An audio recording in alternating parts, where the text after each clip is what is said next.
Why don't you pull up a chair and lean in? Now, let me tell you a little something about the Glen. Watkins Glen, a small town with a mighty roar.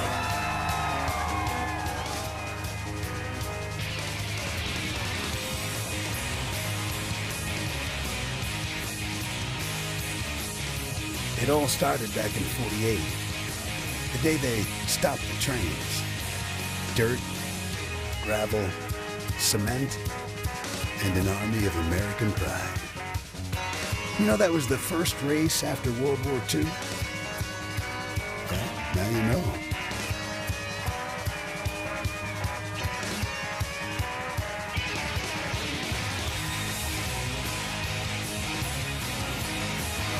Small but mighty. Yes, we are. How small? Well, Watkins Glen is actually a village. And the local track, well, it's as big as the whole area. And nasty, too. Jeff Bodine has crashed hard. Neither one of these guys are happy here. We have got cars everywhere. Big wreck behind you. Carnage down here at the end of pit road. I love road racing. It's crazy. Some learn the Glen is an especially proud small town. Once they get a taste of it, they don't want to let it go. Tony Stewart winner at Watkins Glen. But here comes that roar again.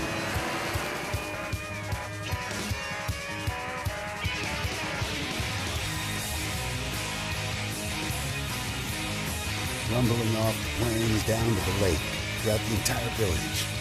Yeah, someone's gonna lead the pack. Someone's gonna make their own small town proud. Someone's gonna take the Glen. Someone. The small town with the big reputation for racing, Watkins Glen, New York, where the 25th modern era race for the NASCAR Sprint Cup Series on the famed Watkins Glen International Road Course is moments away from starting. Absolutely beautiful weather conditions, 81 degrees, a little breezy, as we get set to go trackside now for the command to start engines and get this race underway. And now, with the most famous words in motorsports, here's your Grand Marshal, Senior Vice President Operations Hell of a Good, Scott Blake. On behalf of Hell of a Good and all of its employees, drivers, start your engines! Bring up, gang. Fired up, crank it up. Yeah, fired up one ready. Bring it up, fired up.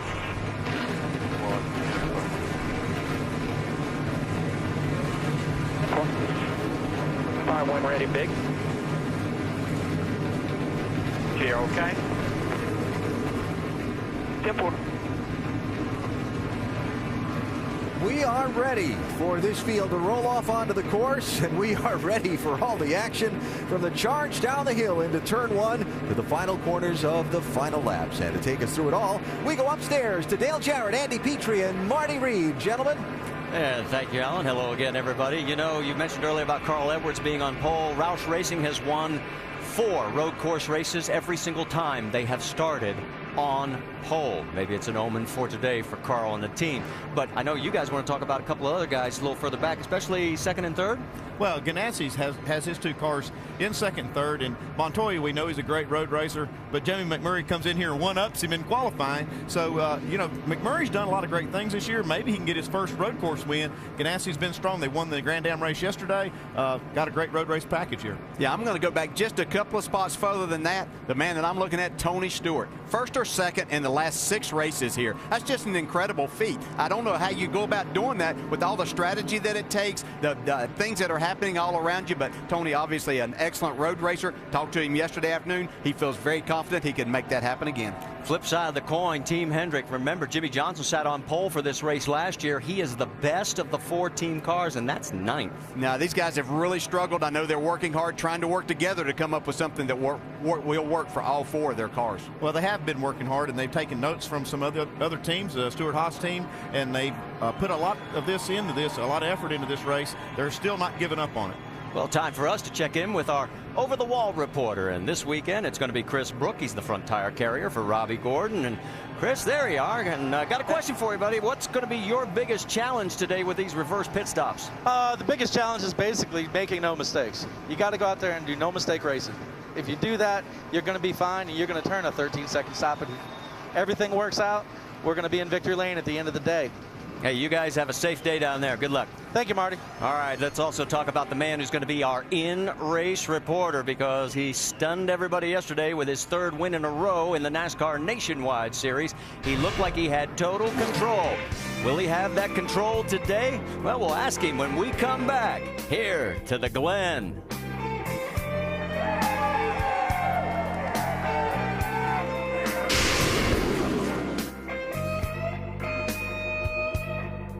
A sight from high above Watkins Glen International. We have got a great crowd on hand, and let's show you this 2.45-mile layout.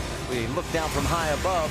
The full course includes the boot, and we'll show it to you on the lower right-hand side of the screen. Yeah, but we're not going to run all of that. We're going to take away part of it and only run 2.45 miles around this road course.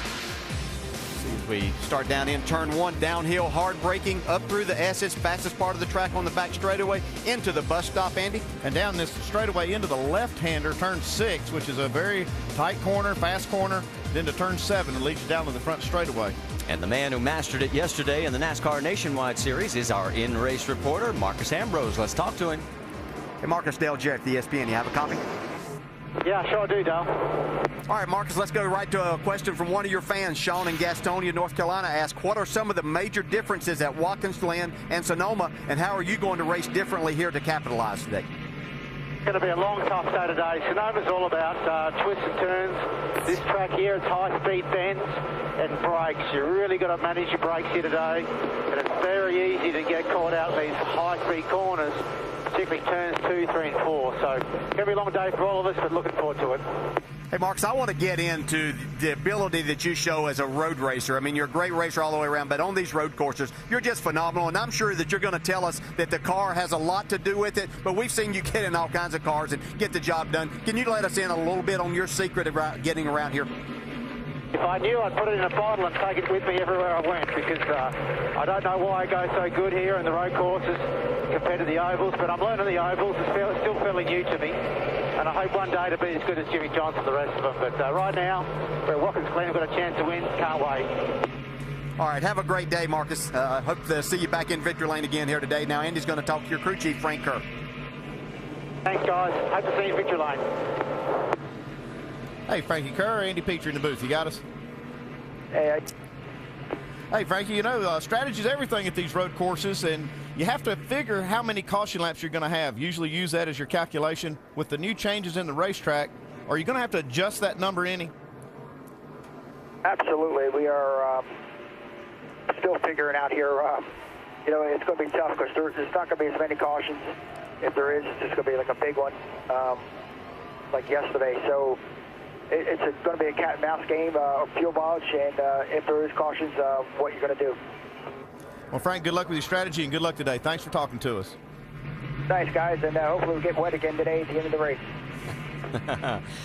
Well, we talk about the caution laps. Yesterday's nationwide race, the average was 15. We ran 5 fewer. The average here, 15. And the fewest laps, 7. So maybe that will be the key. Stay with us when we come back. We're going green.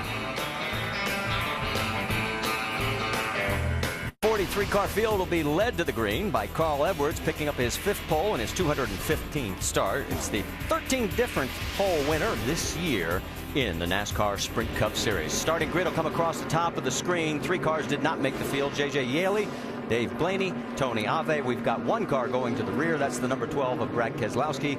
They blew a motor the first day of practice. Let's get the final reports from pit road. You know, the battle to make the chase is all important with 5 to go. Let's bring in Mike Massaro. And one of those guys near the bubble is Ryan Newman. He's 15th in the standings, 138 points removed from that coveted 12th spot. While they did gain a little bit of ground last week in Pocono, it was not nearly as much as they'd hoped for in this race to the chase. Crew Chief Tony Gibson told me this morning there is frustration, and it's been multiplied by the fact they've struggled all week long. An extremely loose race car. So much, in fact, they've had to lean on their teammate, Tony Stewart. They've adopted his entire setup and put it in this 39 race car, hoping it allows them to survive today, something that's key if they hope to keep their bubble from bursting with just 5 regular season races remaining. Jamie Little. And Dale Earnhardt Jr. sits 14th in the standings, 129 points out of that top 12 spot. Now, with 5 races remaining, as you mentioned, every race is very critical. Well, Dale Jr. doesn't have an optimistic outlook for today. He got out of his race car after qualifying and said, "This is the worst race car I've ever had here." He qualified 40th, the worst of the year, and because of that, they got one of the toughest pit boxes. The first one when you enter pit road, very tough to get in and out. It's going to be a tough day for Dale Jr. on track and in the pits today. Dave Burns. Jamie, Mark Martin is 13th in points right now, just 34 markers out of contending for the chase. The good news is he's won 3 times here at Watkins Glen, and he's led over 200 laps. More good news, he finished 7th last week and picked up 28 points on 13th position. On the bad side, they struggled here all weekend so far and qualified 24th. Somewhere in between, well, the guy he's chasing didn't have a great weekend either so far, Vince. That's exactly right, Dave. Clint Bowyer's on the chase bubble, and he will start 32nd today after having a wicked loose car in qualifying. Now, the good news for Bowyer is that he was in the top 15 in both practice sessions, so he should have something to work with as he tries to come up through the field. He was 9th here last year, and Marty, another top 10 would be huge for Bowyer's chase chances. And I want to welcome back Vince Welch off of the DL from a race to go, and problems for the 18. We got a problem. What is it? Lead's loose. And it ain't just a ½ inch or a ¼ inch. It feels like 6 inches. Feels like the right. Is there a center rail by the drive shaft? No. Left or right? Right. Guys, what happened there, they ran back to the truck to get it fixed. They're going to take off the right rear, put an aluminum spacer in it. So you see working on that right rear, they just ran back to the truck to get the parts to do it. So a tough start for Kyle Busch, a former winner here at Watkins Glen. Led quite a bit yesterday. I was in the battle as far as the race with Marcus Ambrose for quite a while and ended up finishing 5th in the nationwide race. He would have started 10th, but now we'll have to go to the back of the field, and that's if they can get it fixed by the time we go green. Let's show you our onboard cameras today, as we've got about 8 of them for you, with Jamie McMurray, Mark Martin, Robbie Gordon, Tony Stewart, Jeff Gordon, Juan Pablo Montoya, of course our in-race reporter Marcus Ambrose, and Boris Said. Let's go back to pit road, because it looks like he has got the repairs made and is rolling back out. And we saw a bit of this weight problem yesterday in one of our cautions in the nationwide race. Yeah, we saw Paul Menard lose a whole container that held that ballast in there. This sounds like it's in the frame rail, and there's really no excuse for this kind of mistake. I mean, this is something you take care of in pre-race. But you see right here, Paul Menard had one of these lead rails, like he said, by the drive shaft, and it was welded on there. Not good enough, obviously, and it came off here on the racetrack, brought out a Do you change your strategy already, Andy? Well, you're not able to fuel the car here before the green flag, so you really have to kind of stay on it. But you're starting at the rear now, so he might be able to take advantage of some strategy. And the report was that Menard lost a total of 150 pounds of tungsten in that one little section that came out. Here's our race analysis. We're going to go 90 laps, just over 220 miles. Pit road speed is 35. That's right, just 35. And the pit window, 33 to 37 laps. And as we mentioned, all the safety changes. We saw a decrease in the total number of caution laps. As you can see, the teams coming through one of those sections that has been improved and heading for another, what is NASCAR calls turn 6. Yeah, as you see him heading down, that'll be the left-hander, turn 6, and then as we go by the numbers here, be turn 7. You can see the right-hander before you get to the front straightaway. Let's listen in on the 18 radio once again. Good call, bud. I'm sorry. Keep your wits about you. Let me vent for you. Drive up to there. We'll get you track position, fuel strategy. Dave Rogers and the team reassuring Kyle, said get focused on what you need to do. It's a long race. Like Dale said, they can use a little different strategy now. They've kind of forced into it, but you know, they'll do what they can to get him back up there. Carl Edwards in the 99 leads him down through turn number 6. He'll be on driver's right alongside Jamie McMurray with Montoya, Allmendinger in row 2, then Kurt Busch and Tony Stewart, last year's winner. Yeah, you see the big runoff area there from turn 6 now. That's different also. You can see the sand traps way back there, so we could see a lot more action through that part of the race course. Don't count Kyle Busch out. He won from the rear after an engine change at Las Vegas last year. They come down the front straightaway. The crowd has come to their feet. And here we are at Watkins Glen. And as they make their way towards the front straight and the start-finish line. Race number 22, the hell of a good at the Glen, is green.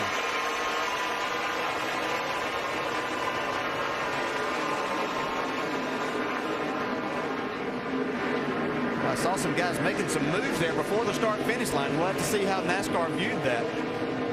Going to go 2 abreast up through the S's. It didn't work very well yesterday. 3 wide down into 2. Now they're starting to sort out. Yeah, this is where you have to really be. You can go up through there 2 wide, but both cars are going to be pedaling the throttle and not carrying as much speed. Movement in the middle there. You see Jimmy Johnson looking to the inside in the 48 through the bus stop for the first time. It's Carl Edwards in front. You can see back after those first 10 or 12 cars that things really get tight. Side by side, Jeff Gordon's got a bunch of issues with Robbie Gordon. And Gordon takes the position. You're going to see a lot of aggressive moves for track position early because it's so important. I mean, just a couple of spots right here could mean, 4 or 5 seconds, 5 laps from now. Heading down towards turn 6 in a battle for the lead. Jamie McMurray dives in at a very difficult spot. Runs out of space for Carl Edwards. Edwards trying to come back as they go through the final corner. McMurray's going to have the lead at the end of lap number 1. Jamie McMurray's just impressed me so much this year. Down the front straightaway, Juan Pablo Montoya's diving to the inside of the 99. And he's going to take second. A.J. Allmendinger trying to make a dash towards that inside as they head down towards 2. He's going to take the spot. Edwards has got an issue. He is going back, fellas. Just saw Greg Biffle make a pass, though, on Kurt Busch. And he's coming up on his teammate. Carl Edwards. Edwards just says he's tight. Well, look at Biffle go, man. Yeah, and that could go away here. Biffle's probably going to get this spot by outbreaking. He's got the preferred line getting up there into the bus stop.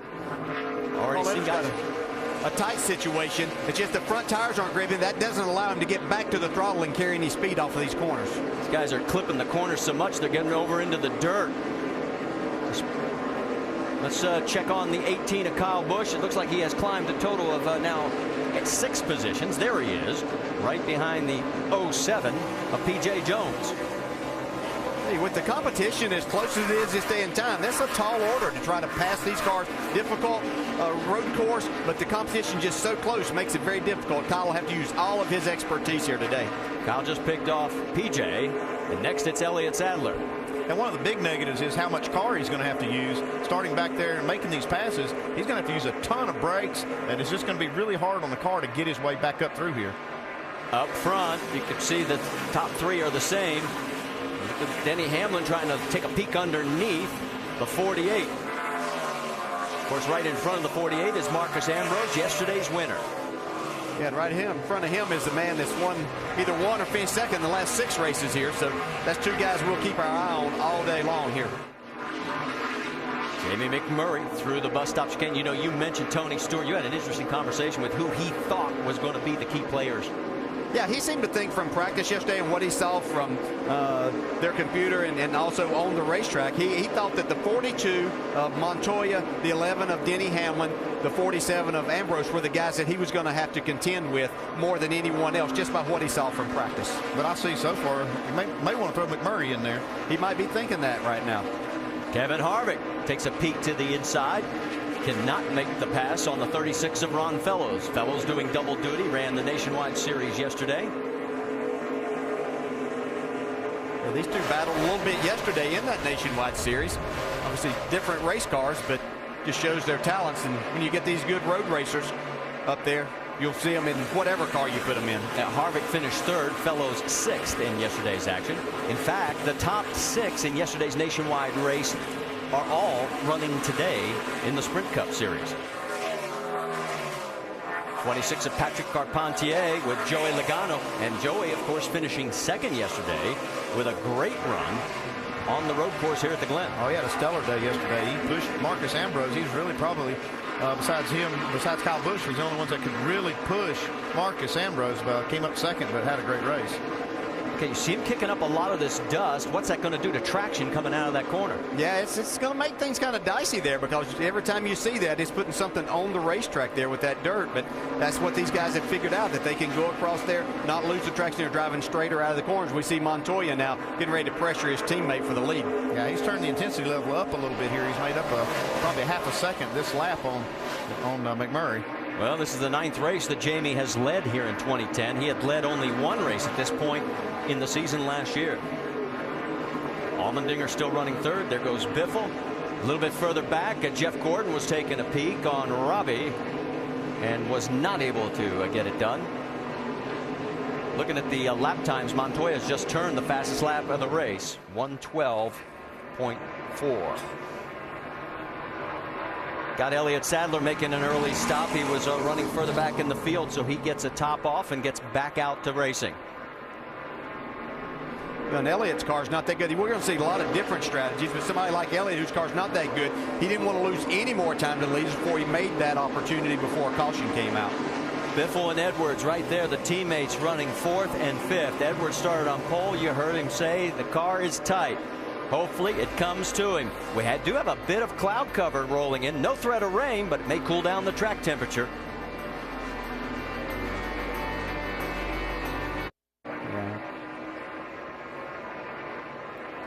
Welcome back to the Hell of a Good at the Glen. Make sure to go to NASCAR.com for all your latest NASCAR information. As you can tell from high above, looking down, we had a lead change during the break.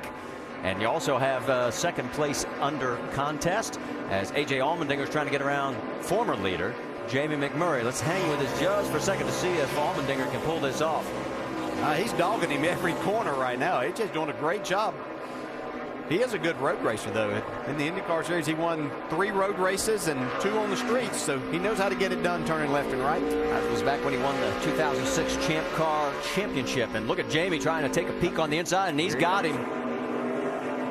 He takes second, and he also has the second fastest race lap on the board. So the new contract for A.J. Allmendinger to his liking. It's got him ramped up. All right, let's go back. Coming out of the S's, this is how the lead changed. It's 2 teammates just doing what they need to do. McMurray sees Montoya coming, and he says this is a good spot to give it to him. Doesn't lose a lot of time, and they just ease right through the bus stop. Jamie? Well, I talked to Kevin Bono Mannion, crew chief for Jamie McMurray this morning, and he told me that both Juan Pablo Montoya and Jamie McMurray struggled at Sonoma. They had to work so hard just to be okay. They went back to the shop. The engineers went to work on the car itself, and they found what they think is the solution. Hence the great qualifying effort and the domination by the 42 right now. But the guy in the middle of those two, A.J. Allmendinger, having a heck of a day, guys. He sure is at this early stage of the race. And right now, Jamie McMurray's a little under attack from Greg Biffle. While we've got a moment, it's your car, your drive, and your chance to win. Enter for a chance to meet a Team Chevy driver and win your favorite Chevrolet at winyourchevy.com. Chevy has won this race here at the Glen 11 of the last 13 times, and they're leading right now with another Chevy in third.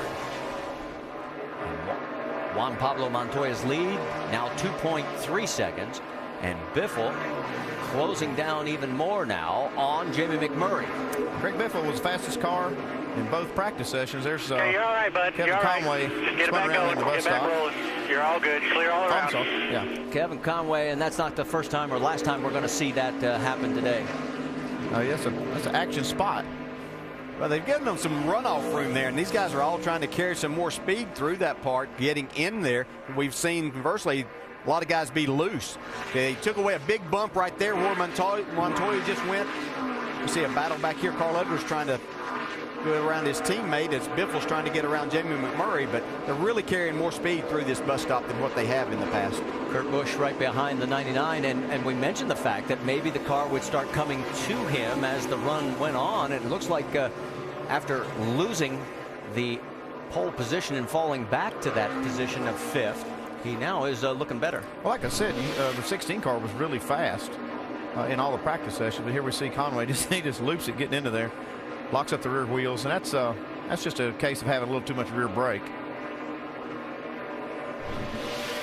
To drive it that far into there, yeah, definitely. Yeah. But, you know, Edwards, we were talking about, he came out of nowhere to get the pole, so he's kind of faded a little bit, but Biffle's not a surprise that he's moving ahead.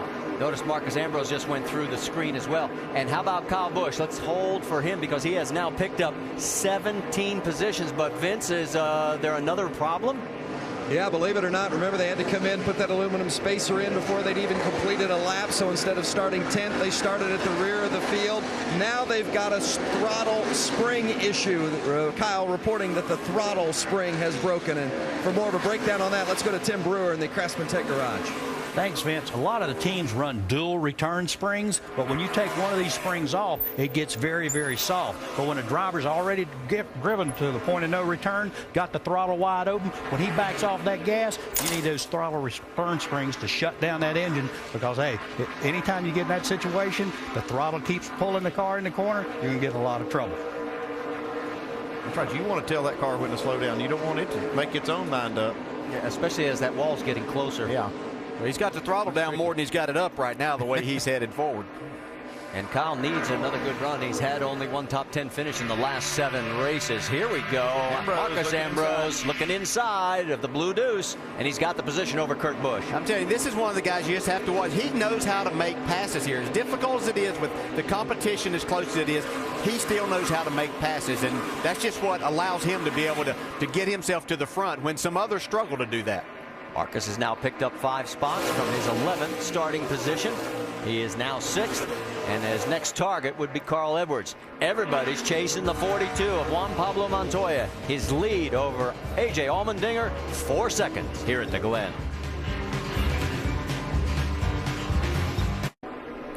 Back here at Watkins Glen at the NASCAR Sprint Cup Series.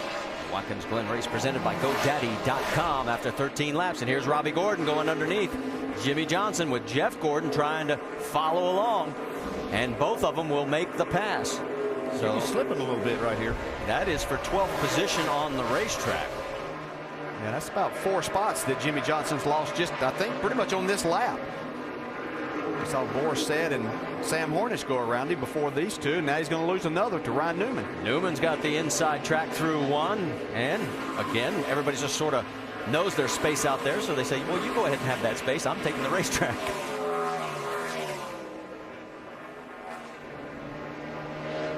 Gordon was, or I should say Jimmy Johnson was 10th the lap prior. Now he has slipped back to 15th. Let's check in on Marcus Ambrose, because look at this. He's going underneath the 99, and he is on the move. That puts him up to 4th. Even making all these passes, he was the fastest car on the racetrack last lap. Dave, he's making a lot of headway. And Andy, we expected this from him, of course, with his road racing abilities, but he was a little bit concerned at the start of this race and asked crew chief Frankie Kerr if he'd done anything different to the carburetor. He says it's got a dead spot at the top end right when I hop on the gas, and I think it's going to be a concern for us. Fortunately, that hasn't hurt him so far, and he's been making his way to the front. Mike? And throughout the course of the weekend, the 48 team has been somewhat surprising. Everybody expected them to come here strong, especially considering the Hendrick tire test here with Goodyear way back in June. Well, that has not been the case. The car has been extremely edgy, but another problem apparently developing with Jimmy Johnson. He thinks he has a left rear tire going down. He's not exactly sure if that's the case, but he does know for sure that something is wrong. He'll come down pit road. They'll make a 4-tire change just to be safe. They don't want anything to go wrong. Johnson now hits his marks. The team leaps off the wall. Remember, folks, these cars are being pitted in reverse fashion than normal. That means they'll work their way around to the left side first, then swing around to the right side. They'll also make a chassis adjustment on this race car. It's been a little bit loose, but the main concern has been the potentially tire that had been going down. A clean stop for the 48 team in Johnson. He's away. And he will not lose a lap, because as you can see, he's coming out of pit road, and here comes the 42. I looked at it when Jimmy made that stop. It looked like that left rear tire had a lot of deflection in it. Looks like the 14 making a pass on Kevin Conway. Conway already a lap down. Let me update you. We've had a lot of things happening here. Scott Speed is off the track. They have an apparent gearbox problem. Also, Michael McDowell was off track. He has come back out. He is 8 laps down. Ambrose trying to figure out which way he wants to go here to get around the 38 of David Gilliland, and also the 1 of Jamie McMurray. McMurray is the important one. That is for 3rd. Yeah, you're right. I mean, he started 11th, Ambrose did, and he's all the way up to 4th now. And just passing cars, really, when he comes to them, he's not spending a lot of time with them. McMurray's been probably the hardest one now he's had to pass. Yeah, these are all good race drivers out here and good road course racers, and he just goes by them. That's why I was trying to get out of, not that I thought he was going to tell us his secret. Even if he knows, you know, he just has a great ability to get the most out of the car and make the passes, make his car good where you have to be good to pass. You know, your car can be good in places around this racetrack. As you can see right now, he's really setting Jamie up to make a pass coming out of turn 5 here, maybe up to turn 6, but other people might make their car fast in certain areas, but that's not where you can actually pass. Well, down in Australia, Ambrose won the V8 Supercar Series Championship in 2003 and again in 04. During that stretch, he won 27 times, and look at this, he's got him. Man, he set him up perfectly right there for that pass. It looked like he even stayed tucked behind him in turn 6 just so he could make that move. Yeah, and then probably loosen him up a little bit, so he knows all the tricks to make it happen, and then put all of that with the ability that he has. Makes for a fast race car and driver. And Carl Edwards is coming back to life. He gets around McMurray, so put Edwards back to the 4th position. Let's get an update from Jamie Little. Well, Scott Speed reported that something felt like it broke, and then it had a strong vibration, and then it shut off. They pushed him behind the wall. They're checking everything now. There's oil all over the place. Very unfortunate for Scott Speed. Remember, he started 8th. They continue to work on the car, hoping to get back out, but right now it doesn't seem likely. Mike? Well, Jamie, you don't become a 4-time champion without knowing what the race car is doing, and Jimmy Johnson correctly identified the left rear tire going down. The tires came off the car. You take a look at the left rear, you can see a slight puncture right here, and that's the culprit. That's the reason Johnson was feeling an ill effect in that race car, and they came down pit road. That was obviously the right call. And Jimmy now 37th on the racetrack, and he is 2 cars away from going a lap down. Yeah, the problem for the 48 team is that did put them in the pits before they were inside their window, so it's going to be a struggle strategy-wise for them the rest of the race. I'm sure Chad's down there crunching numbers. Take a look at Jeff Burton there. I had an interesting conversation with his crew chief, Todd Barrier, and he was showing me the 10-year layout of how this race was run. Laps 21 and 22 in the last 10 years, there has never been a caution. He said, don't be surprised if we come in on one of those 2 laps, because somewhere right after that, we will see a caution and we'll get track position. I like the way he's thinking, but this track's not anything like it was the last 10 years. They've made all these changes, so I'm sure Todd's adjusting his strategy likewise, but we'll see if it works out. Yeah, Martin Truex there making a pass. He's got making his way forward as he went around with Robbie Gordon down in turn 1. Yeah, moved Truex up to 16th. Robbie Gordon down to 17th. And here comes Kyle Busch, our biggest mover. He's picked up 23 spots. That's Kevin Conway. He's getting an awful lot of camera time considering he's been a lap down. And here he goes under Menard. And can he make it go? No. Paul's hanging on. Boy, he's going to hang on. Yeah, just wait a minute here. Joey Logano trying to follow his teammate as well. This is for 18th on the racetrack. He's got the inside line coming through 5. Now Menard's got the preferred line heading towards 6. Let's see how this works out. I think he'll just roll right past him, Paul. I don't think he's going to contest him right here. No reason to. This guy's come from the rear of the field to catch you. Let's see what he's doing instead of trying to hold him up. Makes the pass. Joey Logano not able to follow. Now, it looks like this race strategy probably going to start in a couple laps here, guys. Tony Stewart last year when he won this race, he pitted on lap 19. We're at 19 right now, so this should be the window where guys start gambling and bringing these things down pit road. But I do realize there's probably going to be less cautions, but last year, guys, it was lap 19. Well, Juan Pablo Montoya isn't worried about lap 19 because he's got a 6-second lead right now. And boy, he is on cruise. Clean air looks like when you're leading here at Watkins Glen after 22 of 90 laps. That's the front view out of Juan Pablo Montoya's car as he goes down through turn number 1. His lead now 7.6 seconds. But let's go to Robbie Gordon because Robbie has got issues. Sprint brings you an inside look at the chase for the NASCAR Sprint Cup on the Now Network. Let's listen in to Robbie.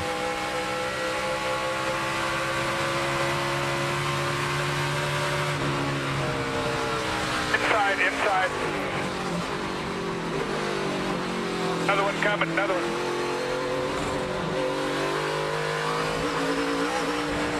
You okay there? Transmission's broken.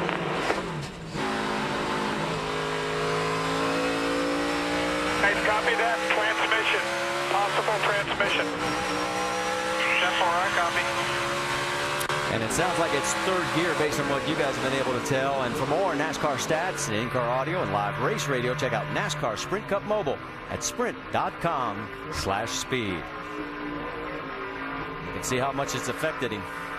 Well, it does it really messes everything up because you're counting on the downshift to slow the car down, and when you're trying to accelerate, obviously it's going to hurt you. Having to go he's going from second to fourth, having to skip that gear.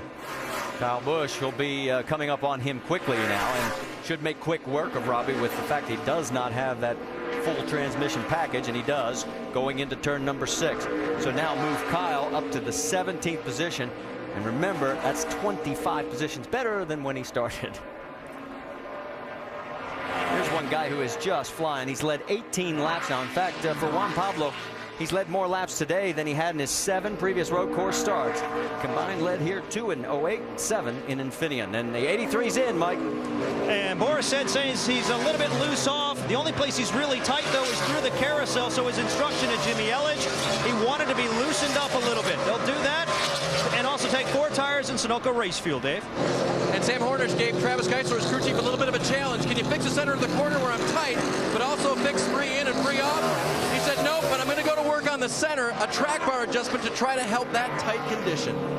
And on the right side of your screen, you saw Marcus Ambrose get around A.J. Allmendinger. So now Ambrose, who started 11th, is up to second, 7.8 seconds behind our race leader. And now it's going to be fun watching lap times. Well, I've been watching him before now, and Ambrose has been beating Montoya a half a second a lap pretty much every lap. I'm sure Montoya's team's telling him that he's coming. Yeah, I think we see Ambrose go just as fast as he wants to go. Kurt Busch has made his way to pit road as we are starting to see these green flag stops here on lap number 25. Vince?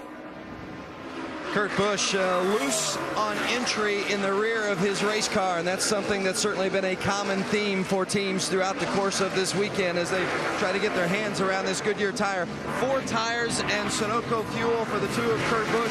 Also going to make an air pressure adjustment and wedge as well. Otherwise, Kurt not been completely unhappy with his car. Said he just needs it to stay on track a little bit more on the bottom. They complete the right side tires. It seems strange when we say they're completing the right side tires. And there he goes. How big of an adjustment is that, Andy? It's a pretty good adjustment. I mean, you see him coming around. They have to come around to the left side of the car, and it is so foreign for these tire changers. I've done it many times coming up here as a tire changer, and it's just a rhythm thing, and it kind of messes you up a little bit. It's really difficult for these teams to make pit stops that are as fast as they do the normal way. You see at 15.4, that's not a bad stop doing it this way. And while Regan Smith comes back out on the track, we'll tell you that Joe Nemechek has pulled his car behind the wall. He was 37th, 1 lap down. Look at the lead. There is a gap. But Marcus Ambrose now, we're talking about his lap times. He was 2/10 quicker on the last lap, and he's got clean air in front of him. Yeah, he's not going to be in a hurry, I don't think, Dale. I think he's in a good spot. He knows he's got a car that's faster than Montoya. They have some strategy to play out, and he's not going to be in a big hurry to try to take this lead. Well, remember Robbie Gordon having the transmission problems, and Chris Brook is our front tire carrier and our over-the-wall reporter. And why don't we go over the wall with Chris, because we'll see if they can do anything to help alleviate this problem for the 7 of Robbie Gordon. They're not going to be able to help him a whole lot right here.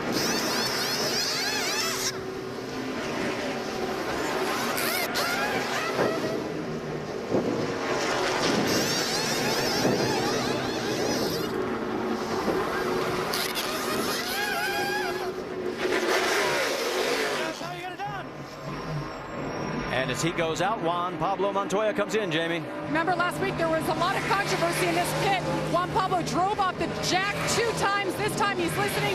The call is 4 tires. Fill it up with Sunoco fuel. He says he's just a bit tight through the inner loop and turn 1, but he's been very quiet, very happy. Down and away, Dave. Denny Hamlin will come down pit road in the 8th, giving up the 8th position now for Hamlin.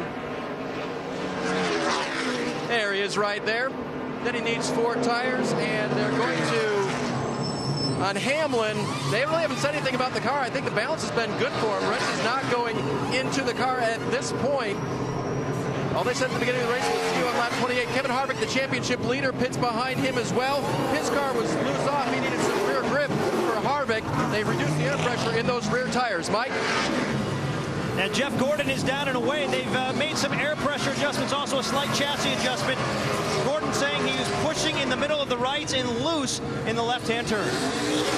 We also saw Jeff Burton come in. So much for that strategy of lap 21-22 that Todd Berrier told us about on Friday. Kyle Busch also makes a stop. Remember, he had picked up 25 positions. Ambrose is in also. And Marcus Ambrose goes an extra lap over the other guys, and he finally comes down pit road as well. There's Dale Jr. after making his stop coming back out. Let's send it back to Dave Burns. You've got the 47. 4 tires and no changes for Marcus Ambrose. You can see the view that his car has coming to pit road. What he'll need from his team is just speed right now and efficiency. He's been very good on the track so far, has not complained about that carburetor stumbling in any way. And as we see, he's made his way forward. It'll be a quick 4-tire change for him back on track. Mark Martin was in as well, guys. Mark's car was too loose. They changed 4 tires, made an adjustment for him. Vince? The 43 of A.J. Allmendinger had been running second. There's the 99 of Carl Edwards, and Allmendinger is pitted right behind him. Edwards says the car is tight. Allmendinger likes his car, says it's a little bit loose in the rear end, but they just put 4 tires on it for Allmendinger. The same for the 99 of Carl Edwards. Now the 14 of Tony Stewart, he says it's tight in and out, and he said it was really tight making left turns and rights, but just 4 tires and fuel for the 14. And as he goes out, Matt Kenseth comes back in as he had stayed out 1 extra lap. And you see several cars coming through the turn, but Tony gets out before those 3 come through. Let's go back in on Matt Kenseth's stop, Dave. And part of Matt's plan on the road courses is just maintain and try to stay on the track all day. Done it so far. The caution's out, though, Vince. The 9 car of Casey Kane is in. He said loose everywhere, and as you heard Dave say, caution is out. They made some significant chassis changes on the 9 of Casey Kane. As you see, the 07 is off course. Yeah, P.J. Jones, he was struggling a couple of laps ago. He managed to get it into that runoff area at the bus stop chicane, but could get no further. That's the reason for our first caution here on lap number 28. And a big break for Casey Kane because he was able to get out. Yeah, it was the full cycle looks like it happened right there, at least up front. So nobody really got called out on the track. So let's reset the race lead for you. It is Juan Pablo Montoya with Marcus Ambrose, Carl Edwards now 3rd, A.J. Allmendinger 4th, and Kurt Busch shown in 5th. And it looks like he just has no life in that engine. Yeah, either has an engine problem or the transmission has broken and it won't pull the rear tires anymore. So he just got off first spot that he could. And I think NASCAR, with him off there, they probably let this cycle out as far as everybody getting to pit road first. They had that opportunity to do that, and they try not to disrupt kind of the flow of the race if they don't have to. And put a button on PJ Story. Let's send birthday wishes out to Parnelli Jones. He'll be 77 this week on August 12th. Happy birthday, Parnelli. Jimmy Johnson, he made that unscheduled stop. He's out there now among the leaders. He's 9th, but he still has to make an extra pit stop. Well, one of the things I was looking at was Montoya's lead was 8.4 seconds over Ambrose before the cycle of pit stops, and just before the caution came out, if our scoring monitor was accurate, it's about 2.5. So maybe the in-lap, the out-lap, all those things we talk about, something to keep in the back of your minds as we get deeper into this race. Stay with us. Ready to go back racing. We remind you that later on tonight, NASCAR Now wraps up the Watkins Glen action. 11 Eastern on ESPN2. Then the Monday Roundtable to mull it all over. 5 Eastern on ESPN2. Next weekend, the Nationwide Series. The new car back on track with the Carfax 250 in Michigan. Saturday, 1 Eastern ESPN. And next Sunday, it's the Carfax 400 for the NASCAR Sprint Cup Series. Coverage at 1 Eastern on ESPN. We begin at noon Eastern with NASCAR Countdown. So now we get a little head-to-head matchup with Juan Pablo Montoya and Marcus Ambrose, DJ. Hey, Marcus, Dale Jarrett, you have a copy? Yeah, sure do, Dale. Man, looks like you got a pretty fast race car there. Any issues with it? Yeah, I mean, the hard work, no doubt about it. Brakes got to be used there a little bit. Montoya's pretty quick, so we'll see if he's been foxing tonight, but I feel pretty comfortable. We've got a good car for top 5 at least. Okay, man, good luck. Thanks for talking. Thank you. All right, while we've got a moment, let's listen in on one of the other radios. Here's what Jeff Gordon had to say. I really didn't feel like I was using the brakes very hard. We've had a lot of fade. Long pedal fade. Pedals long. Yeah, just having to pump them up. And, you know, if I hit those curbs and don't remember to pump it up, then it about goes to the floor. The key phrase in both these conversations, brakes. Oh, it's not the last time you're going to hear that today. I mean, brakes are the whole thing here at this racetrack. And at the end of the race, I mean, you're going to have less brakes at the end, and it's who has the best ones up front. If they've got good brakes at the end of the race, they'll have a lot to work with. All right, let's reset it for you. It's Juan Pablo Montoya on point with Marcus Ambrose, then Carl Edwards, A.J. Allmendinger, Kurt Busch, Jamie McMurray, Greg Biffle, Denny Hamlin, Tony Stewart, Boris Said. That's your top 10.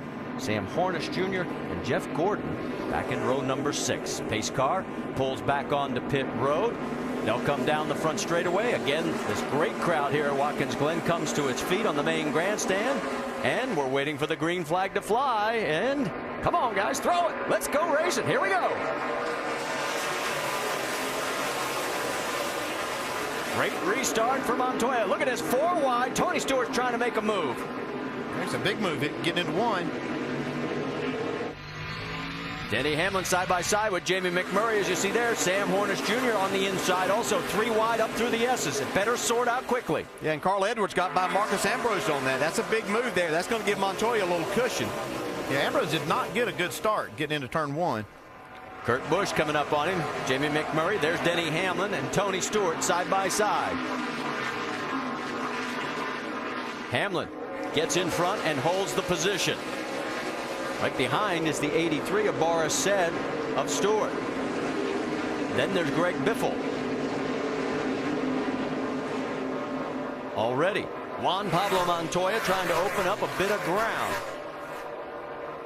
Ambrose wants that position back from Carl Edwards, takes a peek, won't be able to do it. See if he sets him up like we saw him do a couple of laps ago. Well, he did a little different that lap. He didn't stay right on his bumper getting into that left-hander. Yeah, and the difference is that Carl Edwards has fresh tires here versus when he did that with Jamie McMurray. Those tires had worn some, and the handling had gone away a little bit. This is a lot different.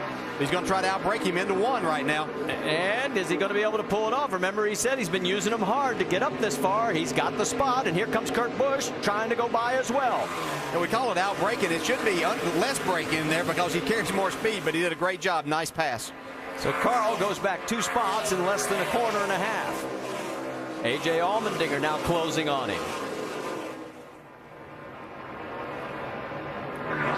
Look at Jamie McMurray further back. He took a bit of a look underneath Allmendinger. Couldn't get it. Further back is Tony Stewart right now running in 8th. And Tony Stewart is who we will focus on in our Gillette Glide profile. His first 11 starts. You see the average finish with only 1 top 5 in the last 10. That's been the case. He is getting better and better when its money time is near.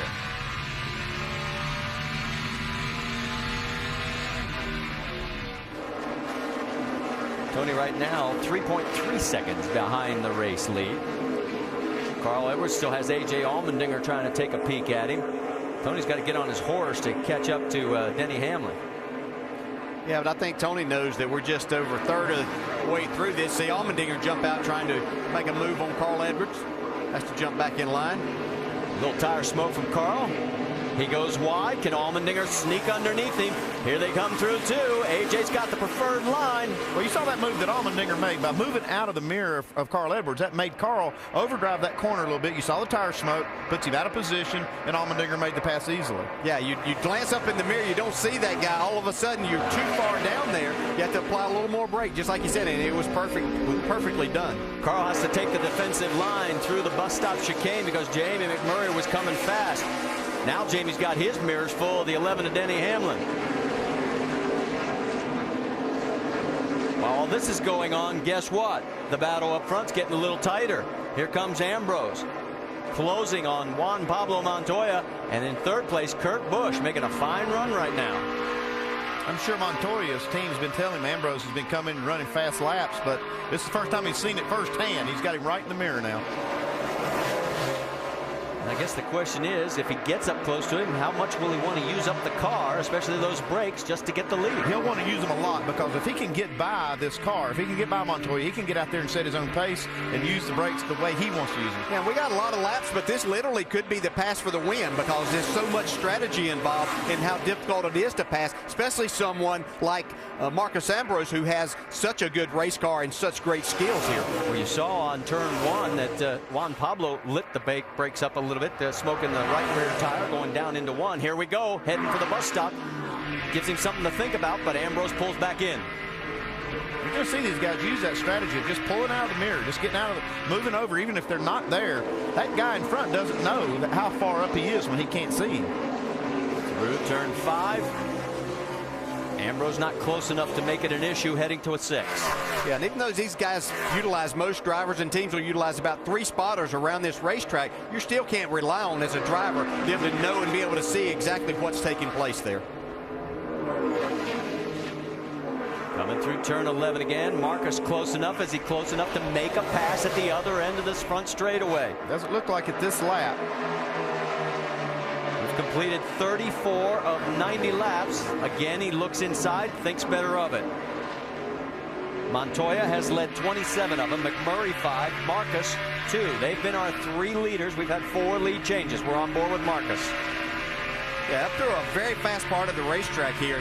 You can't lose the nose following a car up here, and there's not much room either way. But if you're going to try to make a move at the end of this straightaway to dive inside, then you've got to try to hang with him.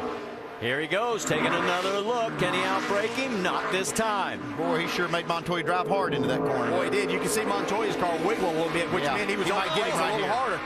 A little nudge right here. Right on his back bumper, through 5. These are 2 great road racers going at it.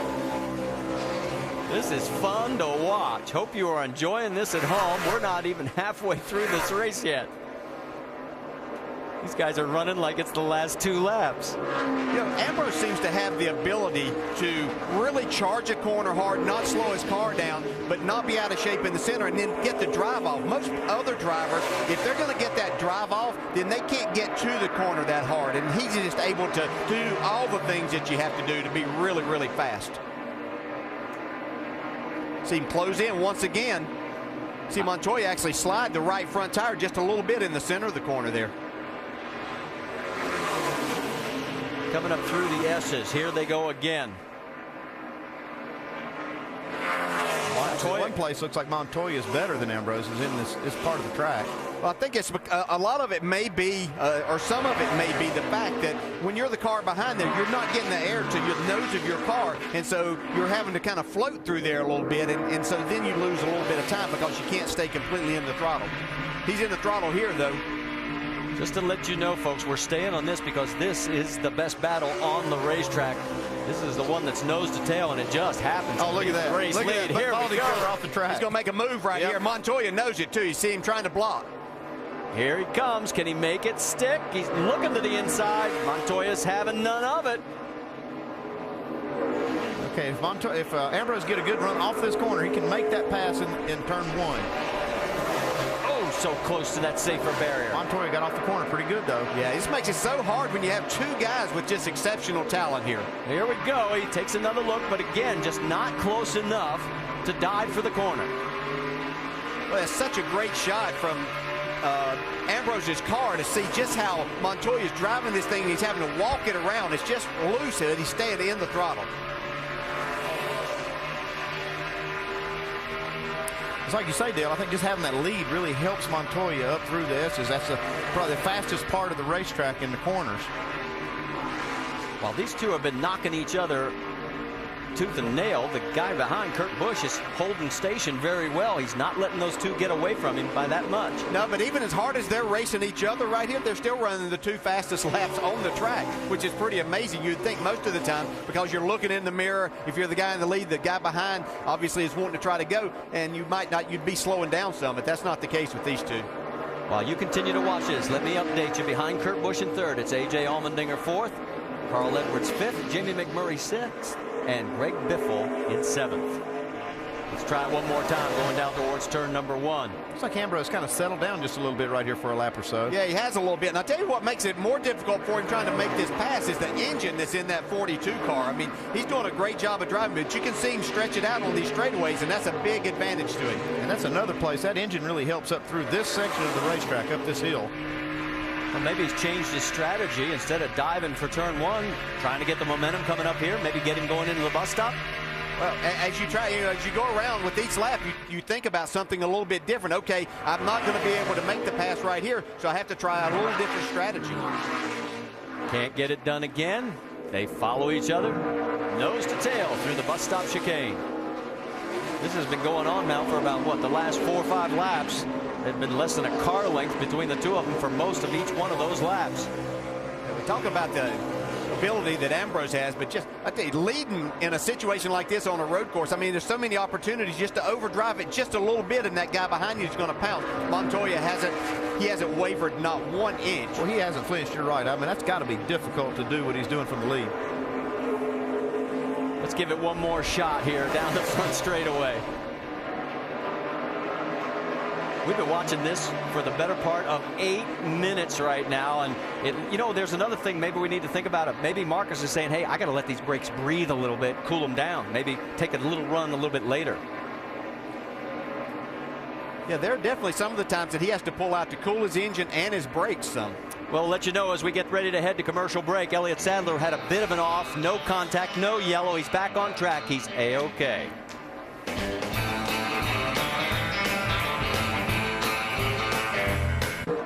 Back here at the NASCAR Sprint Cup Series at Watkins Glen, presented by GoDaddy.com, and sure enough, we stayed with it for 8 minutes. The minute we go away, guess what happened? Marcus Ambrose gets around the 42 of Juan Pablo Montoya. Let's take you back and show you what happened. He was just dogging him in every corner here, and you can see him go high and low. This is coming down into turn 1. He was able to outbrake him here, take that spot away.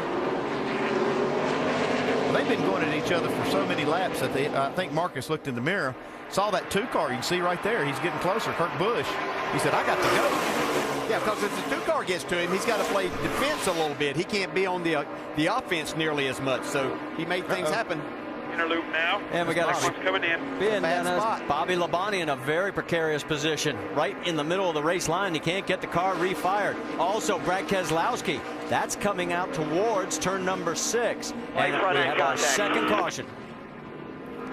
Yeah, we got a lot of debris up there in the inner loop where Bobby went through the grass there. See a tire mark on the 09. I'm wondering if that had anything to do with it. Quite possibly. He's got it refired again, but the full course caution is out. Our second one here on lap number 42.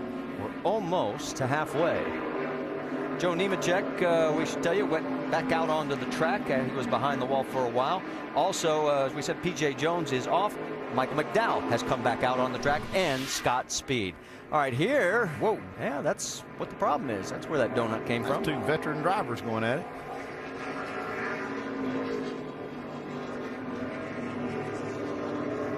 And then here's what happened to Brad. Oh, he just got loose. And a little contact there. Didn't hurt it too bad. And then 1 lap prior to all this, a little contact between Regan Smith gets into Ron Fellows. Those 2 were able to keep going, and that did not bring out the caution. It was that last series that we saw that created this second caution. And Scott Speed, remember, he had problems before with the transmission. We mentioned he had just come back out onto the racetrack.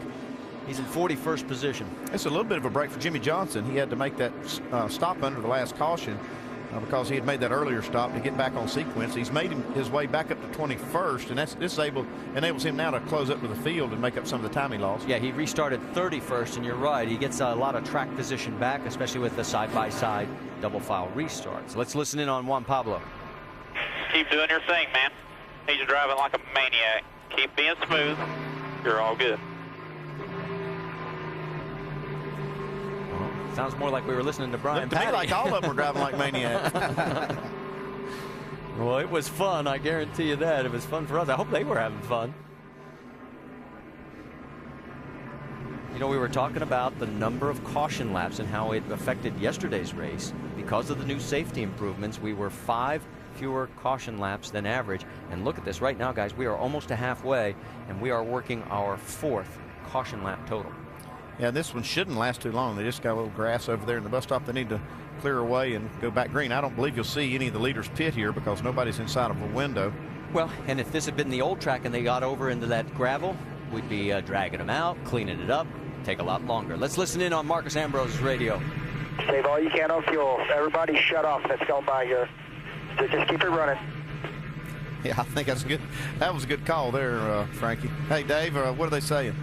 Well, Frankie told me today that he really didn't want to talk about Sonoma much. Can you imagine that? But when I broached the question with him, he said Marcus does know that he can shut off starting at the carousel, kind of where you start going downhill through this course. And then he said to me, when he comes by the start-finish line and by our pit box, I want to hear him click that starter and make sure that thing will still start. So they know how to do it now for sure, but Frankie's still just a little nervous about his driver saving fuel out there. Yeah, I don't blame him, Dave. I'd be nervous too. Well, and we got a report at the very start of the race. Jeff Gordon waited almost, 5 minutes after the command to fire engines. I mean, fuel conservation and trying to work this race backwards is what it's all about. And, if you can save some fuel, it can extend that a little bit more and doesn't get you caught on the racetrack when a caution would happen to fall. So everybody's going to make that pit stop as early as possible. We look here at Juan Pablo Montoya. I'm looking through the top 10, and Tony Stewart is still back there in 10th place, and I'm not sure whether he's just biding his time or if the car's just not going as fast as he would like. Well, the race hasn't come to him yet anyway. Yeah, but I think he's struggling some. Yeah. I don't believe Kurt Busch's crew's getting ready to pit here, are they? No. But back to Tony, I think Tony's struggling. So I don't think he would be back there if his car was where he wanted it to be.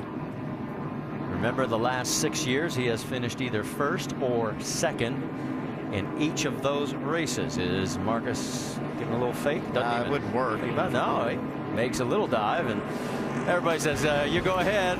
We're staying out here. We'll be back with more as we approach halfway here at the Glen.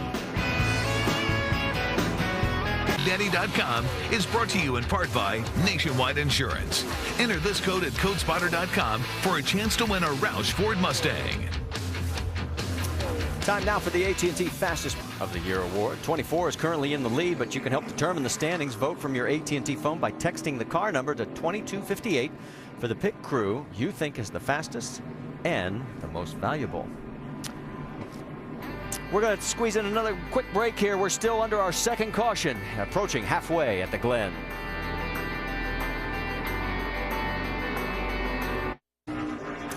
Approaching halfway here at the NASCAR Sprint Cup Series at Watkins Glen, presented by GoDaddy.com. And as we get ready, we'll tell you that the top 18 cars stayed out from 19th on back. They did pit. Marcus Ambrose is on point with Juan Pablo Montoya alongside. Kurt Busch, Allmendinger, Edwards, McMurray, that's your top 6. We've got a total of 38 cars on the lead lap. And think about this, Marcus Ambrose, it's 10,000 miles to his home in Australia. At the halfway point, he's 100 miles from his first NASCAR Sprint Cup victory. Can he do it? Well, we're about to find out. From high above, we look down. He's got the inside, the green flag flies, and we're racing again at the Glen.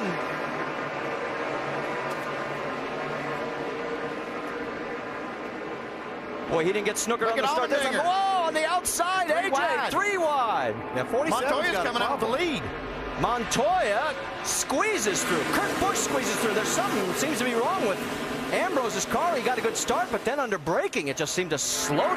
Yeah, I think he missed a gear or something there, or wasn't able to get it in gear. Yeah, on the downshift. It looked like he missed the downshift getting into 1. Well, he's back to 4th. He's under attack from Carl Edwards. Further back, there is Clint Bowyer side by side with Jeff Gordon. And don't forget Bowyer, he's in that fight for the last spot. Here goes the 43 as they are looking for it. Of course, that battle for Bowyer, we were talking about the 12th and final spot for the chase. We've got this and 4 more races to go until that's decided. But right now, we got ourselves a new battle because all of a sudden the man who was in control is back in 4th. And Juan Pablo Montoya, who's led 33 laps, is in front again. Whatever happened, he better hope, Ambrose better hope that he didn't hurt something like a transmission or a part of the car there, because whatever happened, it was definitely a mistake. Somehow they're getting into that corner. 8th place, Boris said. You saw the view he had of Denley Hamlin right behind him. They come down the front straightaway. And let's go back a little further. How about the 18 of Kyle Busch? Remember, he went to the rear of the field because they had problems at the start of the race. He's now up to 13th. Yeah, Kyle's done a nice job of working his way up. He's got himself in a position to maybe not make a winning day of it, but certainly he can salvage a top 10 and possibly even a top 5 before this is finished. Got Jeff Burton in his sights. Does he have a little damage on the front nose there, that 18? Or is that just sure the he's had to move a few people out of the way if he's all these cars that he's passed. It might be the paint scheme of the M&Ms on front. Here they come through the bus stop. All right, let's go back on board the 47. Let's see if we can hear what happened to Marcus Ambrose.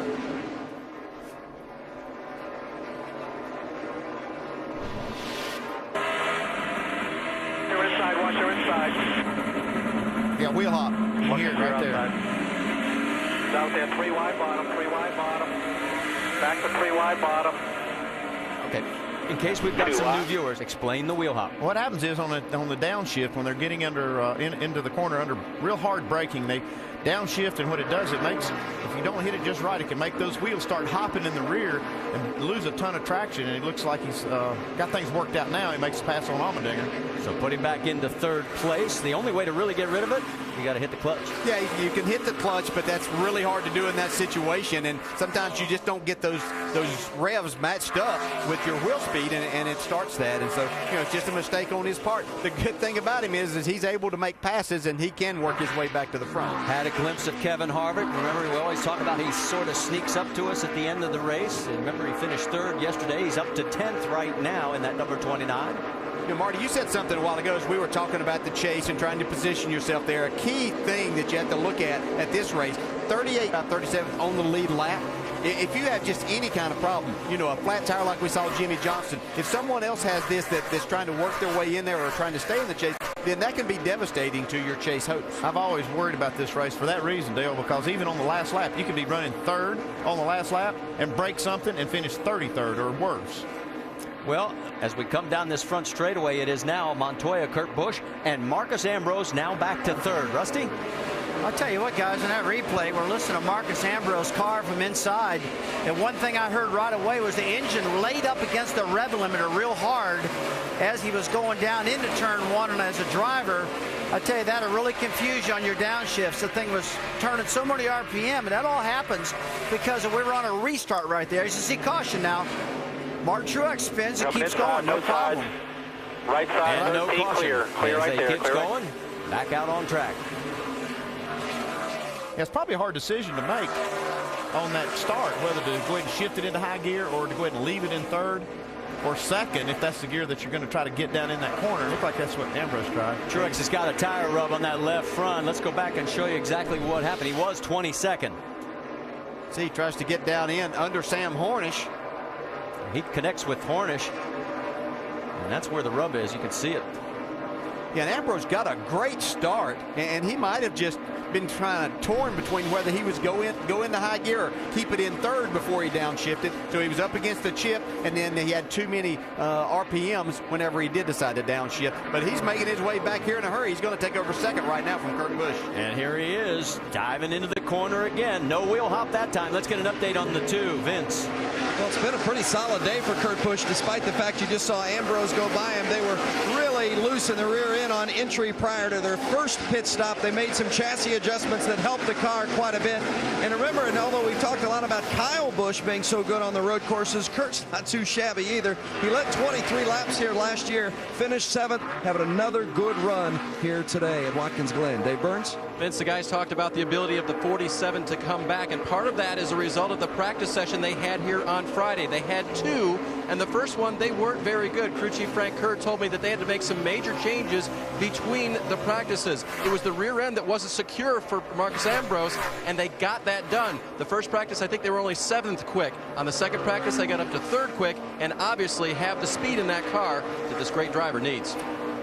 Well, a mistake there, and we have seen Marcus make mistakes before. Obviously, the most costly I can remember was last year at Montreal on the last lap, and it cost him the win there in that nationwide. One right there. We're looking at this as a tracker so we can see just where he'll catch this 42. Now, with that lap, he was actually slower than Montoya, so you can see that line going the wrong way.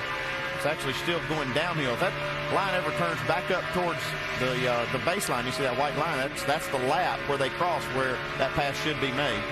The only thing that's going to keep him from winning this race today is possibly himself or something breaking, because he just has to not make any mistake and seems to have everything in line here. Yeah, he's trying. He saw what happened out in California. He wanted to win that race so bad. He wanted to try to do everything. He ended up beating himself, and that's the same thing that happened just on this restart as he's mistake. Right there, the last time you were talking about, he got loose getting down into turn 1, so he doesn't have to make all of this up right now. He has 40 more laps to go. They need to be talking to him on the radio, telling him that. Comes out of the final turn, and the lead right now is 2.2 seconds with Juan Pablo Montoya over Marcus Ambrose, Kurt Busch, A.J. Allmendinger, and Jamie McMurray in 5th. Here at Watkins Glen, a little head-to-head fight in the Bronx tonight. Red Sox and Yankees, ESPN Sunday Night Baseball at 8 Eastern Time. It's Josh Beckett and A.J. Burnett pitching tonight. Then on ESPN's Monday Night Baseball, Albert Pujols and the Cardinals take on Joey Votto and the Reds at 7 Eastern. Both games available on ESPN3.com. 37 laps to go at Watkins Glen. What has turned into a two-driver race for the most part at the front of the pack. Juan Pablo Montoya and Marcus Ambrose separated by 1.8 seconds. Ambrose was leading at the last restart, had wheel hop down into turn 1. He fell back to 4th. He's worked his way back to 2nd, and he's trying to chase down Montoya. Yeah, the biggest thing I'm concerned about, though, right now, Alan, with Ambrose, I don't believe his brakes are near as efficient as they were early in the race. He's made a couple mistakes. He's wheel hopped it once. We just saw wheel hop it again a little while ago. Kind of got off course a bit. And his lap times are still real good, but he just can't be as aggressive as he used to be early. Yeah, it seems like he needs to take a little bit of time, take a deep breath, just run some good solid laps and let those brakes cool off, put himself back in position to where when we get to the last 10 laps to go, he has a chance to go after Montoya, who is running just phenomenal. Juan's doing a great job protecting his line and has done a great job all day long. And I just noticed a little wrinkle in the left front fender of that 47 car as he came through the inner loop and kind of a close-in shot there. And Andy Petrie with these final stops coming up, just something to watch for, the blend. Whichever of these two cars stops last as he returns to the racetrack, where is he in relation to the other? Yeah, that's right, Alan. If they make that pit stop and they're not on the same lap, okay, but you see this this tracker, this is what Ambrose has been looking for. He's trying to get that line to intersect, and wherever it intersects, you can see right here where it looks like it might be around lap 57, 58. That's what he's looking for, to make that pass. If he can move that line up there, kind of predicts where he'll catch Montoya. And you see Montoya slide that right front tire getting in the corner. Now where it's flashing green, that's the lap we're on. The indicator at 58 is where he would catch him, and he has been picking up about 3 to 4 tenths a lap. And you had an interesting observation, DJ. It's just, you know, when he calms down and drives, he's way faster. There's no doubt about that. We see Jimmy Johnson and Matt Kenseth battling here, but Montoya is driving a great race, but he is no match for Ambrose whenever he just stays calm and lets his car do the work. And you can see this is all the way back for 16th position. Let's listen in on Jimmy's radio. Looks like I've got 12.5 volts with no fans on battery 1. Rev it up. Get it up about 4 grand. Let that thing maybe reset. Rev it up about 4,000 RPM. Yeah, it's, I moved the line a touch, but didn't do much. We'll just keep on trucking here, and if it looks like we have some issues, we'll switch over to the other battery. We cannot run both those batteries at the same time. 10-4. 10-4. And guys, I spoke with the team's car chief, Ron Malik, shortly after that radio transmission to gauge how concerned they were. It doesn't sound like that they're all that concerned. Malik told me that was a portion of the racetrack where the RPMs aren't usually all that high, and because of that, it's not really generating a lot of electricity through the alternator, if you will, generating a lot of volts. So because of that, they're not that concerned, but they are, as you heard, monitoring the situation. And it seems strange to hear Chad Canal saying we have issues. We've heard that a few races lately. Couple of cars coming down pit road while you see the battle as the 33 is in. Boyer, Jamie. And Cliff Boyer been saying he's been extremely loose. The car seems to get a little bit better on the longer run. The guy's working on the left side of the car. Of course, it's reverse of what they do every other week aside from one other race. See him filling up with Sunoco fuel, 4 tires, Dave. Sam Hornish Jr. coming down pit road as well. He has been had contact with Martin Truex Jr. On one of those earlier runs. Right now, they'll get him out of here for his final pit stop. 12 of Brad Keselowski on track as well. Remember, they had to change a motor from where they started earlier on the weekend. They blew a motor and they had to start the rear of the field. So not a bad day overall for Keselowski. So they'll come back out as the leaders come down the front straight to complete lap number 57. We have a total of 36 cars still on the lead lap. Well, our tracker said he was going to catch him on lap 57, but catching and passing is another thing. Battle with the 12 pulled out right there. See who gets it. He holds him up enough that it's going to allow Ambrose to get right to him. See who gets the best run coming out of the S's down the straightaway to the bus stop chicane. See, and you know, Keselowski's not going to give that spot up easily. Well, he's trying to stay on the lead lap. And the 29, Dave? Yep, our championship leader on pit road, no changes. That's a good sign. He does want 4 fresh tires. He does want it to be full of fuel so they can get to the end of the race and possible green-white checkered finishes. But he's been very happy with the race car, and he said strategy-wise, whatever you got, do it, because we got a fast car. Denny Hamlin's car is pretty fast as well. He did some more overall grip on that car, so they reduced the air pressures in 3 of the 4 corners on the 11 car. The 83 of Bar set has also made a stop, as well as Regan Smith. And meanwhile, Keselowski still trying to hang on to the lead lap. Yeah, and he knows that these guys are going to have to pit here very soon. Or not going to have to, but they're going to. But he wants to stay in front of them just in case the caution comes out before they make that pit stop. Montoya last pitted on lap 26. Ambrose on lap 27. Report that the 7 of Robbie Gordon has headed to the garage. Let's get an update on Jamie McMurray. And he's in his pit box. They reminded him he stopped a little short last time. He's saying he's still tight, and he's getting a little too hot. They've been telling him to breathe that motor. They want to pack it with gas. They fueled a little short last time in 4 tires, Vince. Well, Kurt Busch has had a good solid run today. Been in a top 5 car all day long, but they're still trying to find a little bit more rear grip. They've been searching for it all weekend.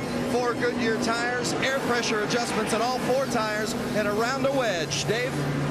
Jeff Burton's car was tight earlier in the race, and now it's tighter. That's not good. It was running hot as well, so they removed tape from the front of that 31 car and made an adjustment as well. Vince? There's the 18 of Kyle Busch. Kyle said he's just had a little bit too much side grip in the car. They made a 4-tire change with an air pressure adjustment. And he looks like he's running a little bit hot as he comes back out. But his crew did a great job because he came in behind the 31, so Kyle Busch got out in front.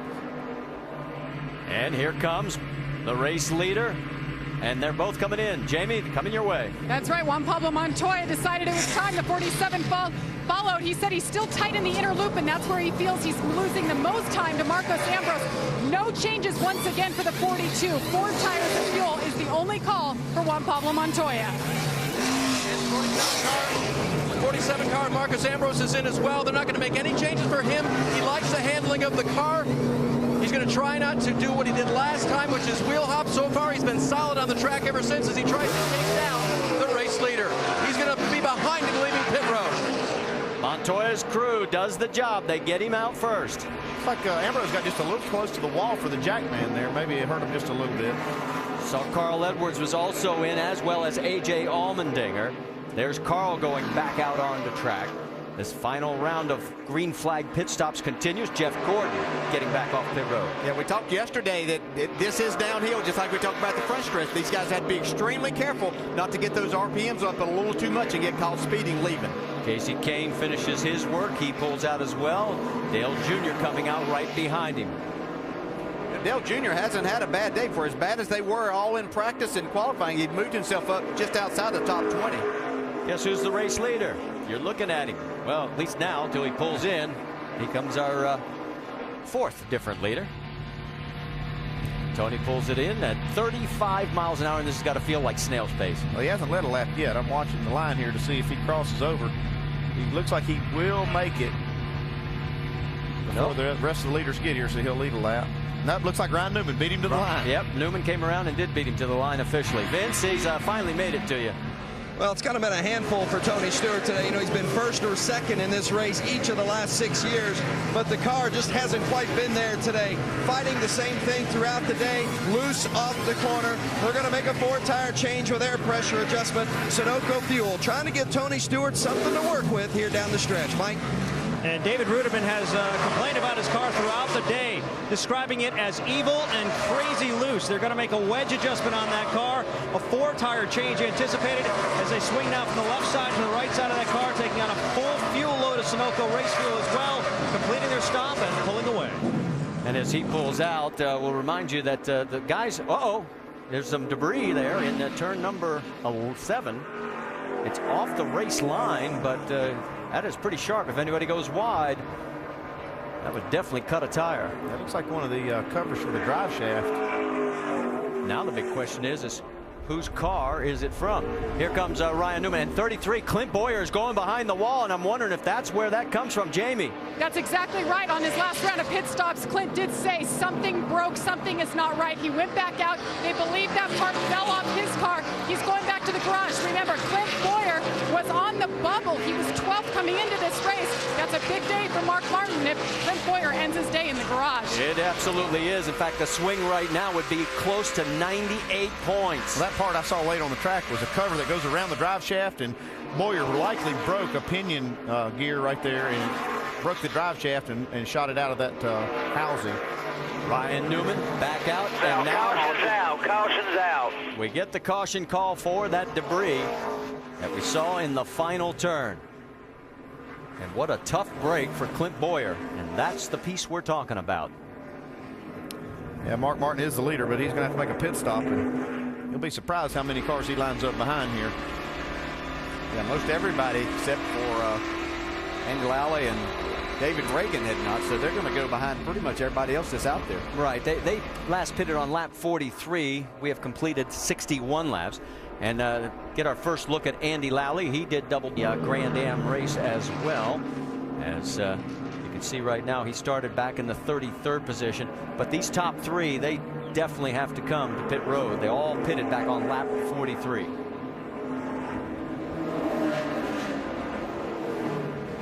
So while we wait for everybody to bunch up behind the pace car and see how those three make their pit stops, let's make sure to go to Goodyear.com to check out Goodyear's Support Our Troops program. There you can send a thank you message from a NASCAR driver, and you can get a 2011 Ford Taurus and other great prizes.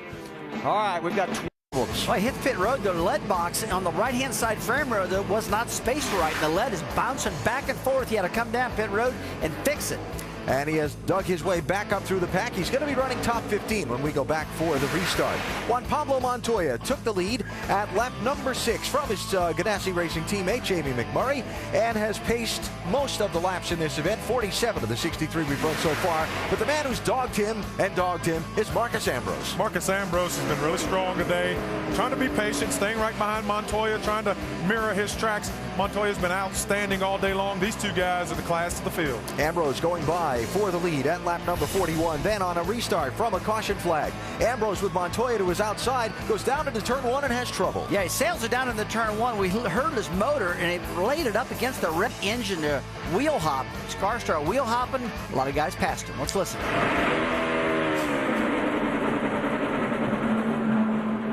Boy, when you get that wheel hop, that is no good. And that's the reason he lost 4 or 5 positions. But he's got him back right now, right on the tail of Juan Pablo Montoya. The leaders have made what should be their final pit stops of the race. Some of those just in front of the leaders just peeled off. So Montoya is back to the top spot. Now, a couple of developments where the championship are concerned. Mark Martin was the leader, just made his pit stop. Yes, it's going to drop him way back in the pack, but Clint Boyer has been behind the wall in the garage with repairs being made to his car. Martin getting the news that the guy he's fighting for the final spot in the top 12 has got some problems. FY 33's in the garage. Okay, cool. I'll make sure we don't wreck this thing then. Yeah, we still can do good, man. We'll get us a good finish to try to get some points here. If you're new to NASCAR, the top 12 drivers in the championship standings at the conclusion of the 26th race make NASCAR's version of the playoffs. 5 to go, including today. Beginning the day, Clint Boyer was the number 12 driver. Mark Martin was the number 13. Right now, they flip-flop as things run at the moment, but you can see it's awfully close. So we've got 27 laps to go. They're going to get the green flag when they come back around with 26 to go in the race.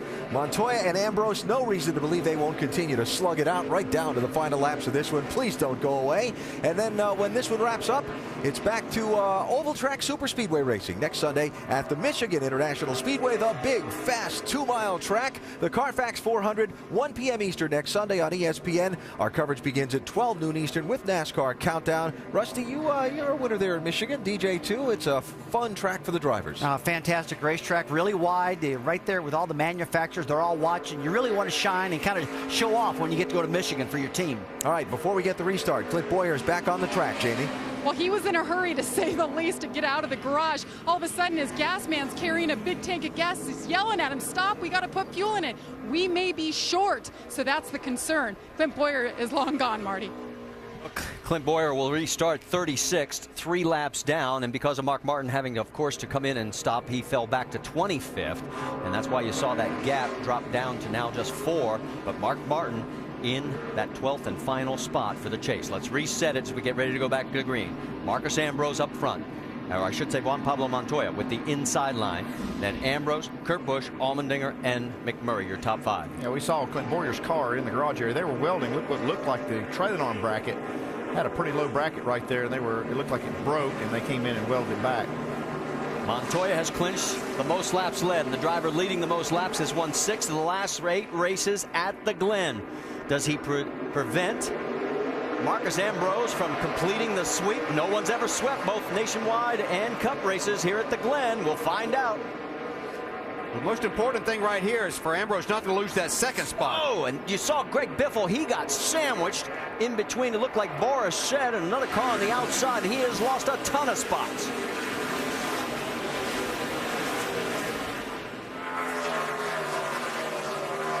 Biffle was 8th on the restart. And there you see he's fallen well back into this field. Now back to 25th. Jeff Gordon trying to find his way around Denny Hamlin in the 77 of Sam Hornish. You're going to see things intensify a little bit here now. We're getting down in 25 laps to go here. These guys are going to race a lot harder. No more strategy, no more pit stops. It's all on the track now. Saw Mark Martin as he was fighting his way through. Let's go back up front. Check in on Montoya. He's got about 2 car lengths over Ambrose. Kurt Busch in 3rd. There's A.J. Allmendinger. Look at the 29 of Kevin Harvick going underneath Boris Said. Tony Stewart trying to get into this mix as well. On board with Boris for a moment as they come through the last turn. You see Harvick, he's had a good race car all day, but we're seeing him just work his way up towards the top 5 for the first time now. He's up to 7th, up to his usual tricks. A little bit further back, Jimmy Johnson, they're going to go side by side with Jeff Burton. And right in front of them, whoa, Boris. And I tell you what, I thought he might get a little bit turned on that. The narrow part of the track here. They're coming by you here. Hold the brake. Look out, guys. Oh, 14 man. Stop this. Boy, that's a dangerous spot. Running 9th at the time, and the caution is out. It'll be our 4th. We talked about, we got a lot of damage. Alan mentioned it in the pre-race about the funnel that you just feel like you're going into there. Well, it's more than a feel. It actually does funnel down right there. Not a lot of room. See what happened here. It looked like him and Stewart racing pretty hard down in this corner. You can like see Boris has the advantage. Yeah, but Tony's on the outside, and he's not going to give. I think he felt like that Boris will. Yeah, it looked like Boris maybe running him out of room, and Tony says, wasn't taking any of that. It looked like Boris kind of forced him off out of the racing line anyway. Tony didn't like that. Yeah. This one. Still there. Barely. Sore. Still there. Yeah, generally when you're trying to come the lead, he's got to lead that outside guy. You can't get all the way over the strips there. 14, stop this. Well, you can.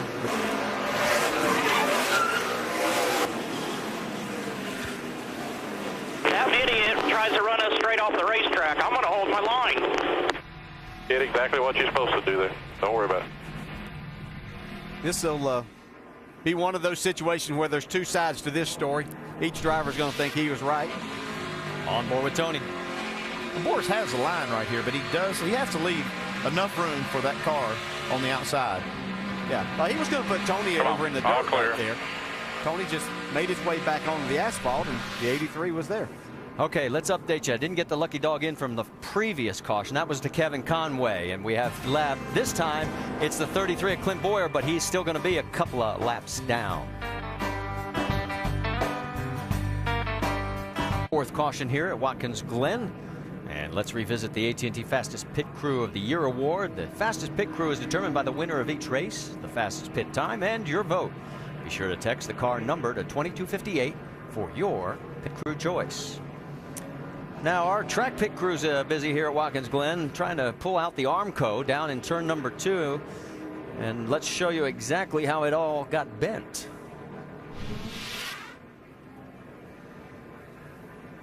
See Tony Stewart and Boris Said arguing over the real estate property there. But watch this. Whoa. And that's the See vibration. who won that argument. And remember, Boris was involved early in the corner with Greg Biffle. And we can tell you Biffle is on pit road getting repairs as well. He's shown in 33rd position. Out of this race now, Robbie Gordon's off. Nemechek, Fellows, Jones, McDowell, and Speed are out. Let's talk the calendar. NASCAR Now tonight at 11 Eastern and tomorrow at 5 Eastern on ESPN2. And then our nationwide series, Carfax 250 coverage at Michigan, Saturday at 1 Eastern over here on ESPN. And then NASCAR Sprint Cup Series, Carfax 400 at Michigan, Sunday, 1 Eastern on ESPN with countdown starting at noon. The work continues back in the garage area, and Montoya continues to lead. NASCAR.com for all your latest NASCAR information. Let's quickly check in with Mike Massaro. And Boris Said has climbed from the wrecked 83 car. Obviously very disappointed. What happened? Well, I mean, we were having a really good run in the Red Bull car. I mean, team did a great job. Pit stops were great. I was biding my time, kind of just waiting for the end of the race. Well, there, me and Tony Stewart, I guess he was just doing his deal and I was doing my deal, and our deals collided. I mean, that corner bit me twice this week. It's just, I don't really know what he was thinking, but, that was just hard racing, double file restarts. All the restarts were wild. They were a blast. I mean, I had a great time in this car. It was a great opportunity for me to be in a top team, and I'm just really sorry that, I disappointed the guys because the car was flying well. Yeah, this is a different angle, the onboard camera with Tony Stewart. I mean, he's off the track and looks like he's trying to get back on. I didn't quite know he was there. I thought he filed in behind me, but I'm a Tony Stewart fan. I'm not going to bitch and moan about him or say anything bad, but I just feel bad for these guys, and I don't know what I could have done different. So hopefully you can tell me what I did wrong there, because I don't think I did anything wrong. But man, I sure have a good time driving these cars, and it's just exciting racing. And this track is so great, and this Red Bull team's great. They gave me wings, but I didn't expect to be flying around in circles. I wanted to be flying around the winner's circle at the end of the race, but I think we had a top 5 car. Marty, he was disappointed. Obviously, he had high hopes coming into today. Well, he was running 9th, Mike, and he's had a rough weekend. He finished 22nd in the nationwide race, 21st in the Grand Am race. And as you can see, what's happened here as he's listed in 36th with 21 laps to go next time by. And let's reset it for you. Rows up front, Kurt Busch and Allmendinger, then Edwards, McMurray, Harvick, and Stewart. Jimmy Johnson is up to 9th despite the battery issues they've got. Jeff Burton 10th, and Kyle Busch is sitting right outside in 11th. Remember, he started at the back of this field. Clint Boyer did get the lucky dog. He's now only 2 laps down. He's in 34th position. Mark Martin right now shown in 27th. So that gap is still very close for that 12th and final position. And boy, are they taking snail's pace to come to the green flag. There we go. And boy, Montoya jumps on the throttle. And I'll say it again, Ambrose didn't get a good start. His biggest thing right here is to try to keep that second spot. If he's not able to do that, he may not get a shot at Montoya. Side by side with Kurt Busch, they give each other room. Look further back, you saw Gordon going wide, several other cars going wide, dust kicking up, and yes, this time we make it through without anybody going into the Armco. Ambrose did make it back out in second place out of turn 1. Martin Truex side by side with the 9 of Casey Kane. Yeah, we may not have seen our last caution flag. These guys are getting very aggressive. See Carl Edwards trying to get on the inside of Allmendinger. Boy, and Allmendinger was having none of it. Here's Edwards underneath him again. Crisscrossing underneath each other. Can't get it done. Through turn 5. Yeah, these guys have raced in the top 5 all day long. Allmendinger doing a nice job, but Carl Edwards wants that spot really bad right now. Montoya has led 53 laps. We've had 5 different leaders. Here comes Jamie McMurray. He's side by side with our pole sitter, and they're going to go through turn 6. Now he's got the better line coming through turn 7. See if Carl will try to cross back over right here, get the spot as they go down to turn 1. Oh, spin. Got a spin. Jimmy Johnson. Can he keep it? No, and he gets hit from behind. And it's Denny Hamlin. Hamlin gets refired, but Jimmy's got damage to the front and the rear of the 48. Bring her on down here. We'll take a look at it. Seems like 9th is not the spot to be. That's where Boris was when he got tagged, and that's where Jimmy was. And oh, look at the damage to Hamlin. He hit Jimmy Johnson pretty hard there. What this means for Clint Boyer, he gets the lucky dog again. He'll be 1 lap down. 1 lap, yeah. And at the rate we're going, 1 more caution away from being back on the lead Need lap. some tools over here on this right front, guys. We're trying to get that splitter bar pulled back forward. So for Jimmy Johnson, he is having another weekend that he'd probably like to forget. For Denny Hamlin, he was running 12th at the time of this crash. We were watching this. We see Jimmy Johnson. That doesn't look like any contact there. Yeah, it looked like he just got off the racetrack on the right-hand side a little bit. Hamlin really couldn't see anything. He was just trying to slow down and miss it. Well, it was Jeff Burton immediately behind him, as well as Kyle Busch. They both make it through. And it looked like Johnson wasn't going to get a lot of damage. He was got front end mashed in just a little bit on that safer barrier, but then here comes Hamlin. See, I don't know. They have got some help from either the 31 or the yeah. Or the it would have been the 31. These guys could have been 3 wide there possibly. And well, Dave Burns has caught up with Denny Hamlin. I know for a lot of reasons this is very disappointing for Denny. What did you see coming down to the final corner there, Ben? Dive bombing. It's just so stupid. We're not even racing for the win. We're racing for 8th through 10th. And I don't know. Just guys dive bombing each other, and yeah, that's the way these road course races are. And hate it for the FedEx team, but you know, that's part of it, I guess. You know, we were back there in the first place, and but it's just a frustrating day. I mean, we had a 10th to about a 10th place car all day, but just at the end, you know, guys just going for it. Okay, thanks, Denny. Guys. Well, you heard Denny's frustration, and you can only imagine Jimmy's. Let's go back the last few races. Daytona 31st for Jimmy. Chicago 25th. Indy 22nd. Pocono was the best at 10th, and we're checking to see if Kyle Busch, ooh, he's got a little damage on that right front corner. I wonder if that was from that incident. Well, he's been having to deal with traffic all day long, so that could have come from any time. He was actually down on the inside part of the racetrack as they entered that corner, so I can't imagine he got that right there. Well, check Jeff Burton. Does he have any damage? Because he was, nope, looked like he went through there clean. As quick as Jimmy went around, though, it looked like somebody had to have tagged the rear bumper. Well, as we were talking to Denny Hamlin, as he is out of this race, has only 2 top 10s in the last 6 races. And remember, he won 3 of the previous 6. Watkins Glen under our 5th caution, as we had an incident in the final corner involving the 48 of our 4-time champion in the series, Jimmy Johnson, the 11 of Denny Hamlin, and Hamlin's car is really messed up front. Now keep an eye right on the 48 and the 31 and the 18. Here they come. Yeah, they're kind of all in line right there. We see Kyle Busch jump to the inside of Jeff Burton as they approach turn 7. Jimmy Johnson taking a wide approach. He thinks he's okay right there.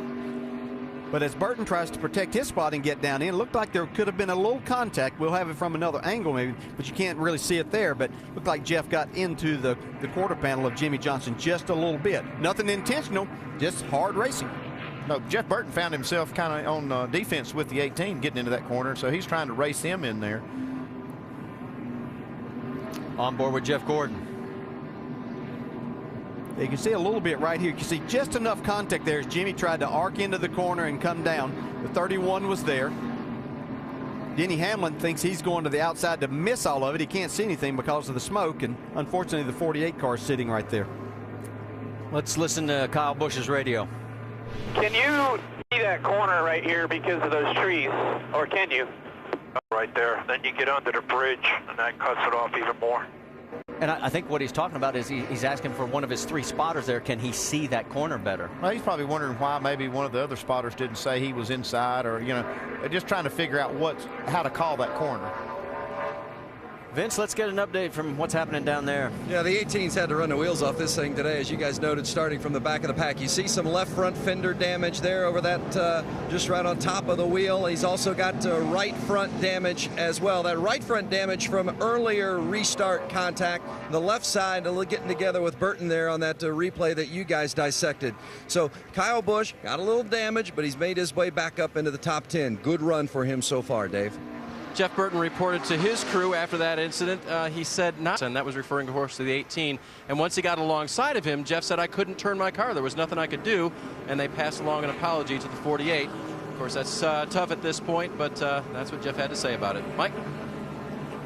Dave, as you might imagine, a pretty beat-up race car for Jimmy Johnson, mostly on the right side. Heavy damage to the right rear quarter panel. They've broken out the bare bond and some extra pieces of sheet metal and repaired the cosmetic damage. They looked at the chassis parts as well and assessed the damage under there. They don't think they have anything too significant. What they're on pit road for once again is because of the front splitter. They've got a broken splitter brace. They're trying to repair that and trying to get the splitter back down on the racetrack, guys. And they're trying to stay on the lead lap. They are 32nd, the last car on the lead lap. Let's check in with our in-race reporter, DJ. Hey, Marcus, Dale Jarrett, you have a copy? Yeah, 10-4 down. All right, man, where the laps are kind of winding down here, we've seen a great battle between you and Montoya. Are these cautions kind of working against your plan, or do you still have plenty of time? Well, I had the plan worked out there till I actually hopped one of those restarts into turn one and lost track position. So I think that's up for him. You know, the car's really coming in as these tyres build up temperature and pressure.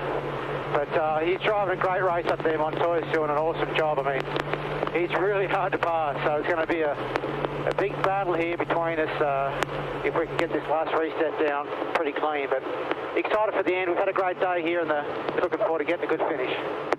Hey, do you I'm sure you won't tell us, but do you have a plan in mind exactly where that pass may try to come? What's the best spot for you?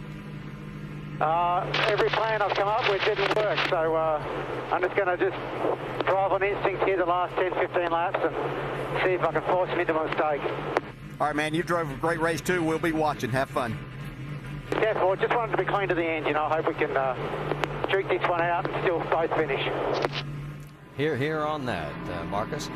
All right, so the crash between Denny Hamlin and Jimmy Johnson, that's the reason we're under this caution. Remember, they won 10 of the first 17 races this season.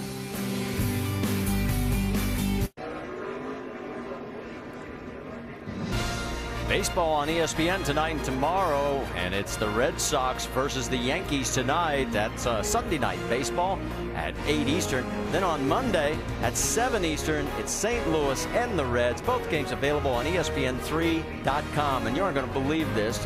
Most of you probably know Alan Bestwick's a Red Sox fan.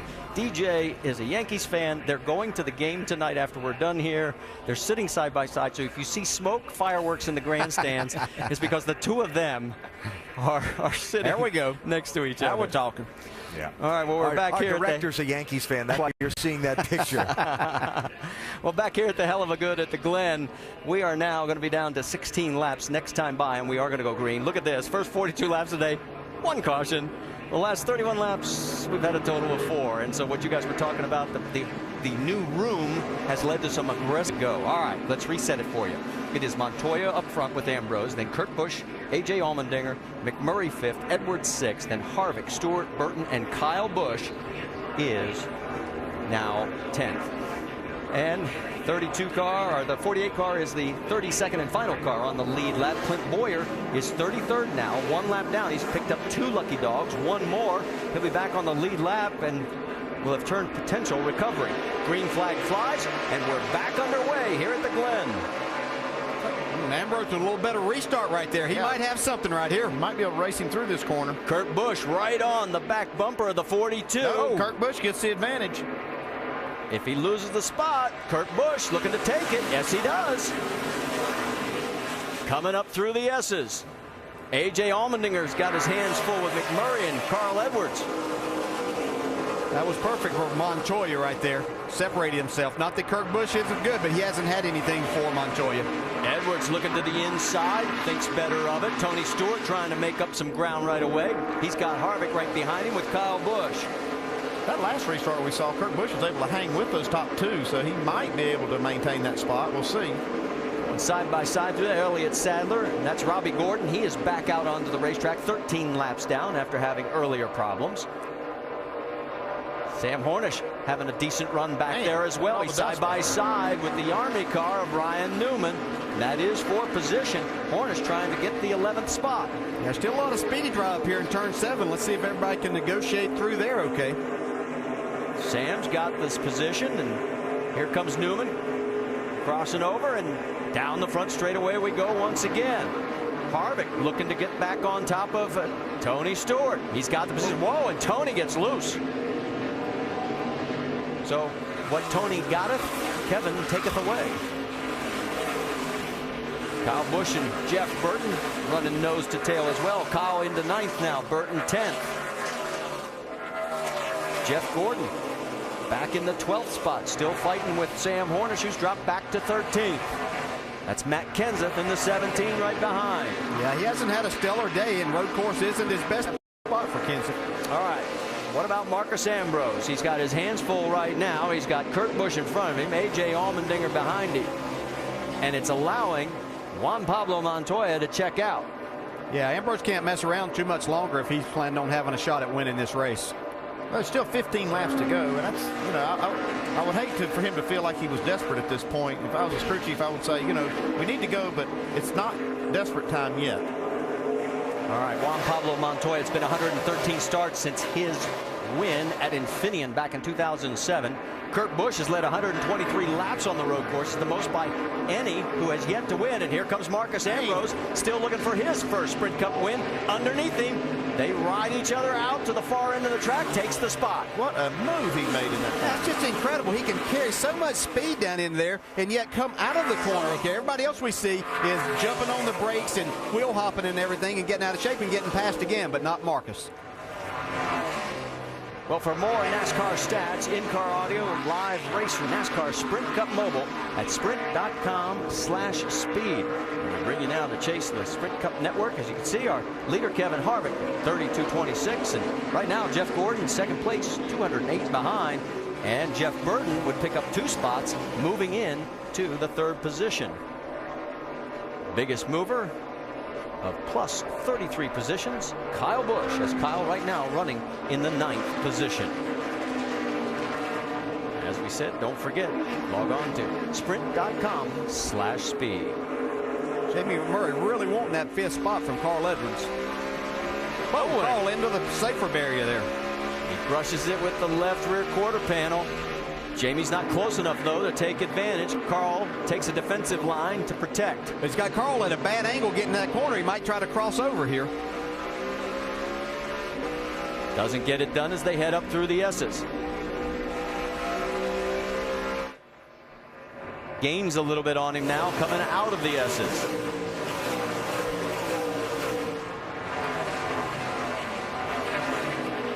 Next time by, we'll have 12 laps to go. The lead is now 1.7 seconds. Juan Pablo Montoya over Marcus Ambrose here at the Glen. Is presented by GoDaddy.com. Domains, websites, and everything in between. And in part by AT&T. Find out what's possible with the nation's fastest mobile broadband network. AT&T. Rethink possible. Looking down from high above here at Watkins Glen International. Next time by, we will have 10 laps remaining with Juan Pablo Montoya with a 2-second lead over Marcus Ambrose. And you guys have been watching the lap times closely. Yeah, Montoya has actually been able to beat Ambrose somewhere between a 10th to 2/10 of a second per lap, even after Ambrose took over that 2nd spot. 2 years ago, Marcus Ambrose finished 3rd in this race. Last year, he finished 2nd. Had dreams in Nationwide and Sprint Cup, but right now, he's got to make up that much room to get it done, and Juan Pablo is in control. Jamie? You got to tip your hat to teamwork of these Ganassi teammates. Jamie McMurray, the day after he won the Brickyard 400, he went down to Road Atlanta and tested the setup that Juan Pablo is now using, and so is Jamie. Juan Pablo had a brand new baby girl that was only a week old, so Jamie did all the legwork. They brought that setup here, and he loves the car. And the funny thing is, these drivers have very different styles. They usually don't like the same setup on ovals, but here it is working. Marty? And of course, Earnhardt Ganassi, Chip Ganassi's team, won the Grand Am race last night. As they had a fine performance. Checking in on Jeff Gordon. He's in front of this pack that is coming down. He is in 11th spot, but right behind him is Ryan Newman and Sam Hornish. They've been banging on each other for the last couple of laps. Yeah, they've got quite a battle. And you see just behind them is Martin Truex Jr., who we saw spin earlier. Made a nice comeback, though. Got himself back up in the 15th spot right now.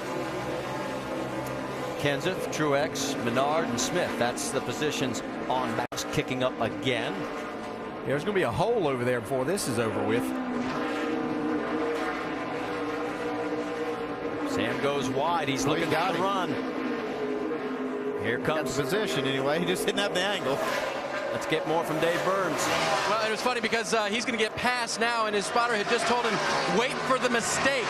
Well, it looks like Sam made a little mistake there, and he's going to have to work back to get these positions. But as he gets passed on the inside by Martin Truex, one of the things that his crew chief, Travis Geisler, told me was that Sam's been very comfortable with the race car throughout practice, and that was half the game. He felt like he was in a comfort zone where he could really drive it. Now he's just got to hit all his marks. Well, but that was a perfect example of if you make one error at one end of the track, how badly it costs you at the other end. Yeah, he was trying to make a pass on Ryan Newman and actually took a bad angle and had to get out of the throttle in turn 7 and ended up losing a couple of spots. So Ryan Newman has a little bit of breathing space. The guy who's really got it there is Jeff Gordon, as he's opened up a bit of a margin over Newman. Remember, Gordon's in 11th, Newman on back, 12th, then Kenseth in 13th, and so on. Yeah, we don't normally talk about 11th place, especially on a road course, being very good for Jeff Gordon, but this team has struggled mightily Friday in practice. They changed all the setup and made it better in qualifying yesterday, but certainly have come back and made a pretty decent day. And speaking of making a day of it, Mark Martin, remember he was out front for a while, had to make that last pit stop. He's fought his way back to 21st right now. His worst news, though, was that Clint Bowyer's crew did a magnificent job of welding up that race car and getting him back out. Bowyer is 33rd right now, 1 lap down, and you can see that Martin would move in to the 12th position, but by not nearly as big a margin as it could have been. And one more caution flag. Looks like Clint Bowyer will get another lap back and be back on the lead lap. He could make up some spot. He is the only car 1 lap down, so yes, he would get the lucky dog. So it could be a dogfight right to the end, and what a recovery that could be for Team 33. And you talk about building morale with 4 races to go after this to the chase. Right now, the morale in the 47 camp has got to start fading a bit. The laps are winding down. It'll be 7 this time by, and the lead is now 3.5 seconds. Yeah, Montoya's laying down some of the best laps of his race so far. He's staying in the low 72-second bracket, not making any mistakes. He's got some breathing room, so he's not feeling any pressure from Ambrose. Yeah, he's just hoping that all the rest of them behave for these next 8 laps where he doesn't have to contend with another restart. Actually, I'm not sure Ambrose wants another restart. That seems to be his weakness today. But as a racer, I think that's going to be his only shot. I don't think he's going to run him down in these next 7 as strong as Montoya is. Right now, Ambrose's car is not fast enough to beat Montoya. He's got some issues because he's nowhere near as fast as Montoya is. So could there be a problem for the 47? Marcus Ambrose, as he is fading now. It's 4.2 seconds. See a tire that looks soft through that exchange. Next time by, it will be 6 laps remaining. And you talk about the diversity of NASCAR. You've got a Colombian up front, an Australian in second, Kurt Busch from the U.S. right here in 3rd. And as you take a look at those that have won in the Sprint Cup Series, Mario, Earl Ross back in 1974, Juan Pablo Montoya in 2007, and how about the first race on a road course? You want to know where it was? 1954, Linden, New Jersey, on a 2-mile airport runway. Al Keller in a Jaguar. And until 2008, that was the only non-American car ever to win in Sprint Cup competition. Right now, Marcus Ambrose can't even see the 42 of Juan Pablo as he climbs up through the S's. And that is the worst news of all for anybody who's... See the cycle as he is sliding backwards with the laps winding down. Next time by, there'll be 5 to go.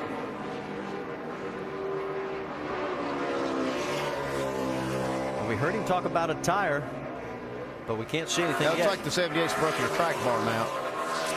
Yeah, Regan Smith's got also got a right rear problem as well. And there could be debris out on the Oh, and we got more smoke. That's Robbie Gordon. Remember, he was behind the wall earlier. Robbie's running 13 laps down in 36th.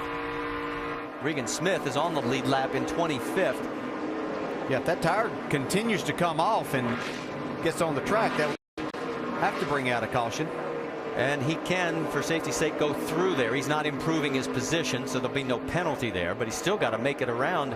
He's got a good half a mile to go at least to get back to pit road. You can see that track bar mount's broke also. probably what cut the tire down. Stays way to the outside. Another piece of rubber flying off in the back. There's some more. While that's going on, no yellow yet, so let's go back to the racing because Kevin Harvick putting pressure on Jamie McMurray, and Harvick trying to get up to 6th. Remember, Harvick yesterday finished 3rd in the Nationwide Series race, and exactly what he needed to do in this championship run. Get a good, solid finish. This team looked like they're getting themselves positioned and ready for the chase. They've been able to win races. They've been very consistent week in, week out on every type of racetrack that they're going to encounter when we get to the chase. Dave?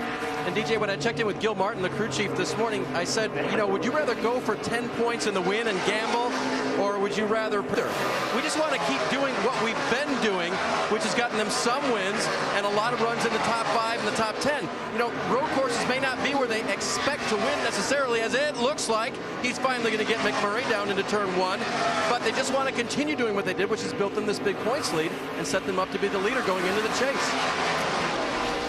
All right, while we watch all this, I'll update you quickly. Regan Smith did make it to pit road. So did Robbie Gordon. Gordon has pulled it behind the wall. How about Tony Stewart? He is right behind McMurray. He's running in 8th position. We thought that he would be a bigger factor in today's race. Remember, he's finished 1st or 2nd in the last 6 runs here at the Glen. So this streak is in jeopardy. Vince? You know, Tony Stewart says his car just has not handled around other cars today. When he's out on his own, like you see him now, he feels like the car is much better. He can gain ground on some other cars, but then once he gets caught up, and the car just doesn't want to react and handle the way he wants. And of course, on a road course, you're going to be in traffic a lot. So not the kind of day that you would hope for if you're a Tony Stewart fan, or that guy, the 18 of Kyle Busch. But one thing that's impressed me about both of them, even though they've been less than ideal days, they've had solid top 10 performances at the end of the day, and those are the kind of things you look back on in a championship season and say, that was a big day for us. Well, Kyle Busch has picked up 33 positions. Another guy, Burton, is now going to move into 3rd in the chase for the Sprint Cup because he's going to pick up 2 spots, and the Blue Deuce running up in 3rd position could be the big gainer today, picking up a total of 3, moving into 4th. That's if everything holds station for these last 2.5 laps, but a good solid day for the Cat 31. There's Jeff Gordon. He is in the 11th spot, and while he continues to motor on, so does our race leader, Juan Pablo Montoya. The lead, 4.8 seconds, as he's making the run down to turn number 6. So next time by, there will be 2 laps remaining. And if you look at that from up top, it's all over unless something happens to the... Unless we have another caution flag. Go 2. Give me 2.5 more minutes of nice, smooth 2 laps. Be sweet. 13-2. Still a 4.5-second lead. And that's right, Andy. The only thing that could change the complexion of this race would be a caution. 2 more laps, about 5 miles remaining. That's Montoya. I'd be just saving my brakes, saving my tires just for that restart, just in case, because he's got about 5 seconds that he can give up here in these next 2 laps. Well, over the last couple of weeks, everybody's heard the radio communications between his crew chief, Brian Patty, and Juan Pablo, and the fact that there has been some tension and stress. DJ, this is the kind of thing that can take all that and put it away. It's amazing how many times it happens in this sport too. I can remember back when I was racing thinking that, you know, Gordon and Evernham were having some problems and things. Okay, this is our time to strike. Next thing you know, they go on a 2 or 3 race binge and winning. And so these guys are professionals. I'm sure that Chip Ganassi and Tony Glover got them together and said, look, guys, we've got a good thing going as Kurt Busch here closes in on Ambrose. But yeah, this can do a lot to mend those wounds. Kurt Busch all over the back bumper of Marcus Ambrose, as he has never won on the road course, but Kurt having a great run today. Does look like that left rear tire on Ambrose car is a little soft. Yeah, definitely he's got some kind of problem now. Yeah. Well, he's got the inside track heading down into turn 1, but boy, be careful here. Marcus brakes late and holds on to the position for now. Here comes Kurt. They go down and he finally clears him. And if he holds on to 2nd, this will be his best road course finish ever. Prior to that was 3rd back in Infineon in 2005. And he's pulling away from Marcus now. Yeah, Ambrose definitely has a problem. Looked to me like maybe that left rear tire was a little soft.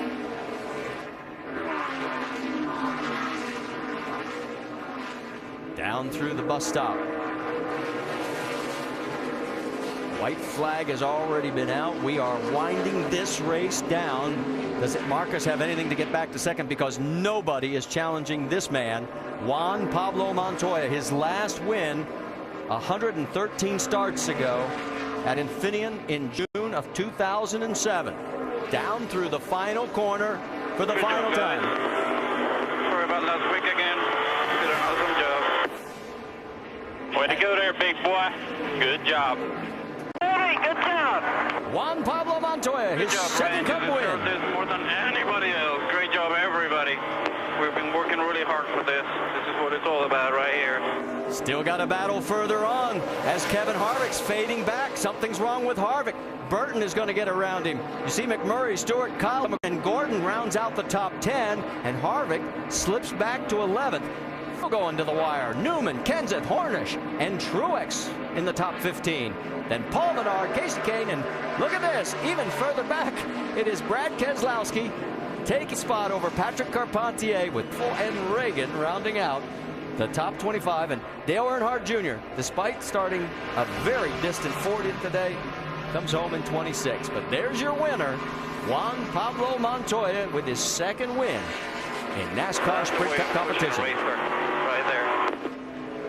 Juan, you drove the race of your career, buddy. That was tremendous. 0 mistakes. Well, you can see it in the moment, and we will savor it with him in Victory Lane when we come back. Watkins Glen, where Juan Pablo Montoya has picked up his second career win and the first as a crew chief in Sprint Cup action for Brian Patty. And coming up right after this, of course, SportsCenter will have Carl Edwards in the pit studio. Winter interviews and the oh-so-close no-hitter today in baseball. Juan still making his way around this track. And let's talk to probably an emotional Brian Patty, Mike. An incredibly popular win for Brian Patty as he walks through this garage. He's getting hugs from everyone. The champion, Jimmy Johnson, even stopped his car to congratulate you. What does this win mean? It's huge. It's big for us. First time they've been in Victory Lane. I still want to win on an oval, to prove this point. But we've been fast every week. We've had, the Brickyard 2 weeks ago was my fault, and hopefully this makes up a little bit. This team has faced some challenges over the last couple of weeks. What does this win do to mend some fences? Yeah, I mean, obviously, trophies mean a lot. And, my truck and my Busch victories I both had here, so it's pretty neat to have the triple and at the same racetrack, which is my favorite. It means a lot. It's pretty cool. Quite the emotional win for Brian Patty, Dave.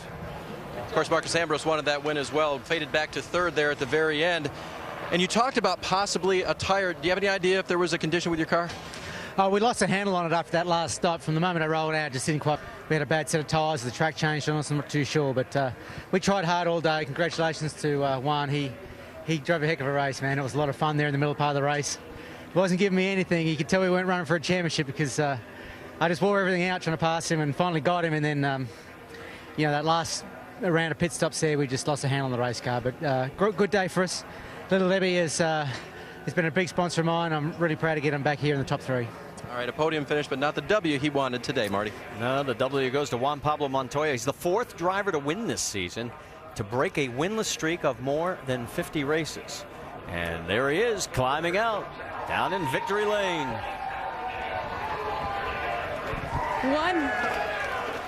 113 races since Juan Pablo Montoya's first ever win in the Sprint Cup Series. Juan, it's been a tough year for you and this team. It's been an emotional couple of weeks for you guys. Put in perspective what being back here in Victory Lane is like. It is great. We lost a lot of them and gave away a lot of them, and it gets frustrating and everybody gets fighting and everything. But this Target team does an amazing job. I want to thank Sprint for supporting this series, an amazing series. I love it, and it's about time to get another one. What is this like? Your crew chief, this is his first Sprint Cup win as a crew chief in the Cup Series. What does this do for your relationship, proving that you guys can win together? We have a great relationship. We really understand each other. It's difficult because we're very competitive, and we both want to win. And yesterday we had a really good talk with Chip and all the boys, and now this is awesome. Congratulations, Juan Pablo Montoya back in victory lane. Marty? So the celebration, a twofold for Chip Ganassi as he won the Grand Am race yesterday. Let's talk to the man who finished in second place. Vince? Great bounce back weekend for Kurt Busch after the frustration at Pocono a week ago. But boy, you just kept digging today and digging. Maybe not the second best car, but you finished second. Where was the trouble spot for you to keep you from getting that extra spot? Well, we had a hard-fought battle today. I mean, Montoya raced smart, and Ambrose, they were there in the mix. And I think when I messed up was I let Ambrose get in behind me on the restart, that last restart. I wanted him to be on Montoya.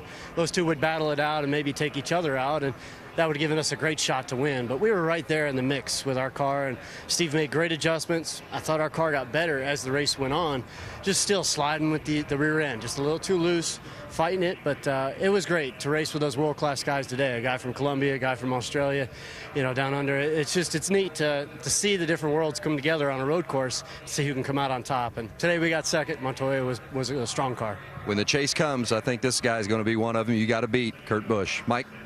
And Jimmy Johnson now debriefing a little bit with fellow driver Jeff Burton. And obviously this was not the weekend anybody was expecting out of you. I'm sure you weren't expecting it as well. How would you describe the weekend overall?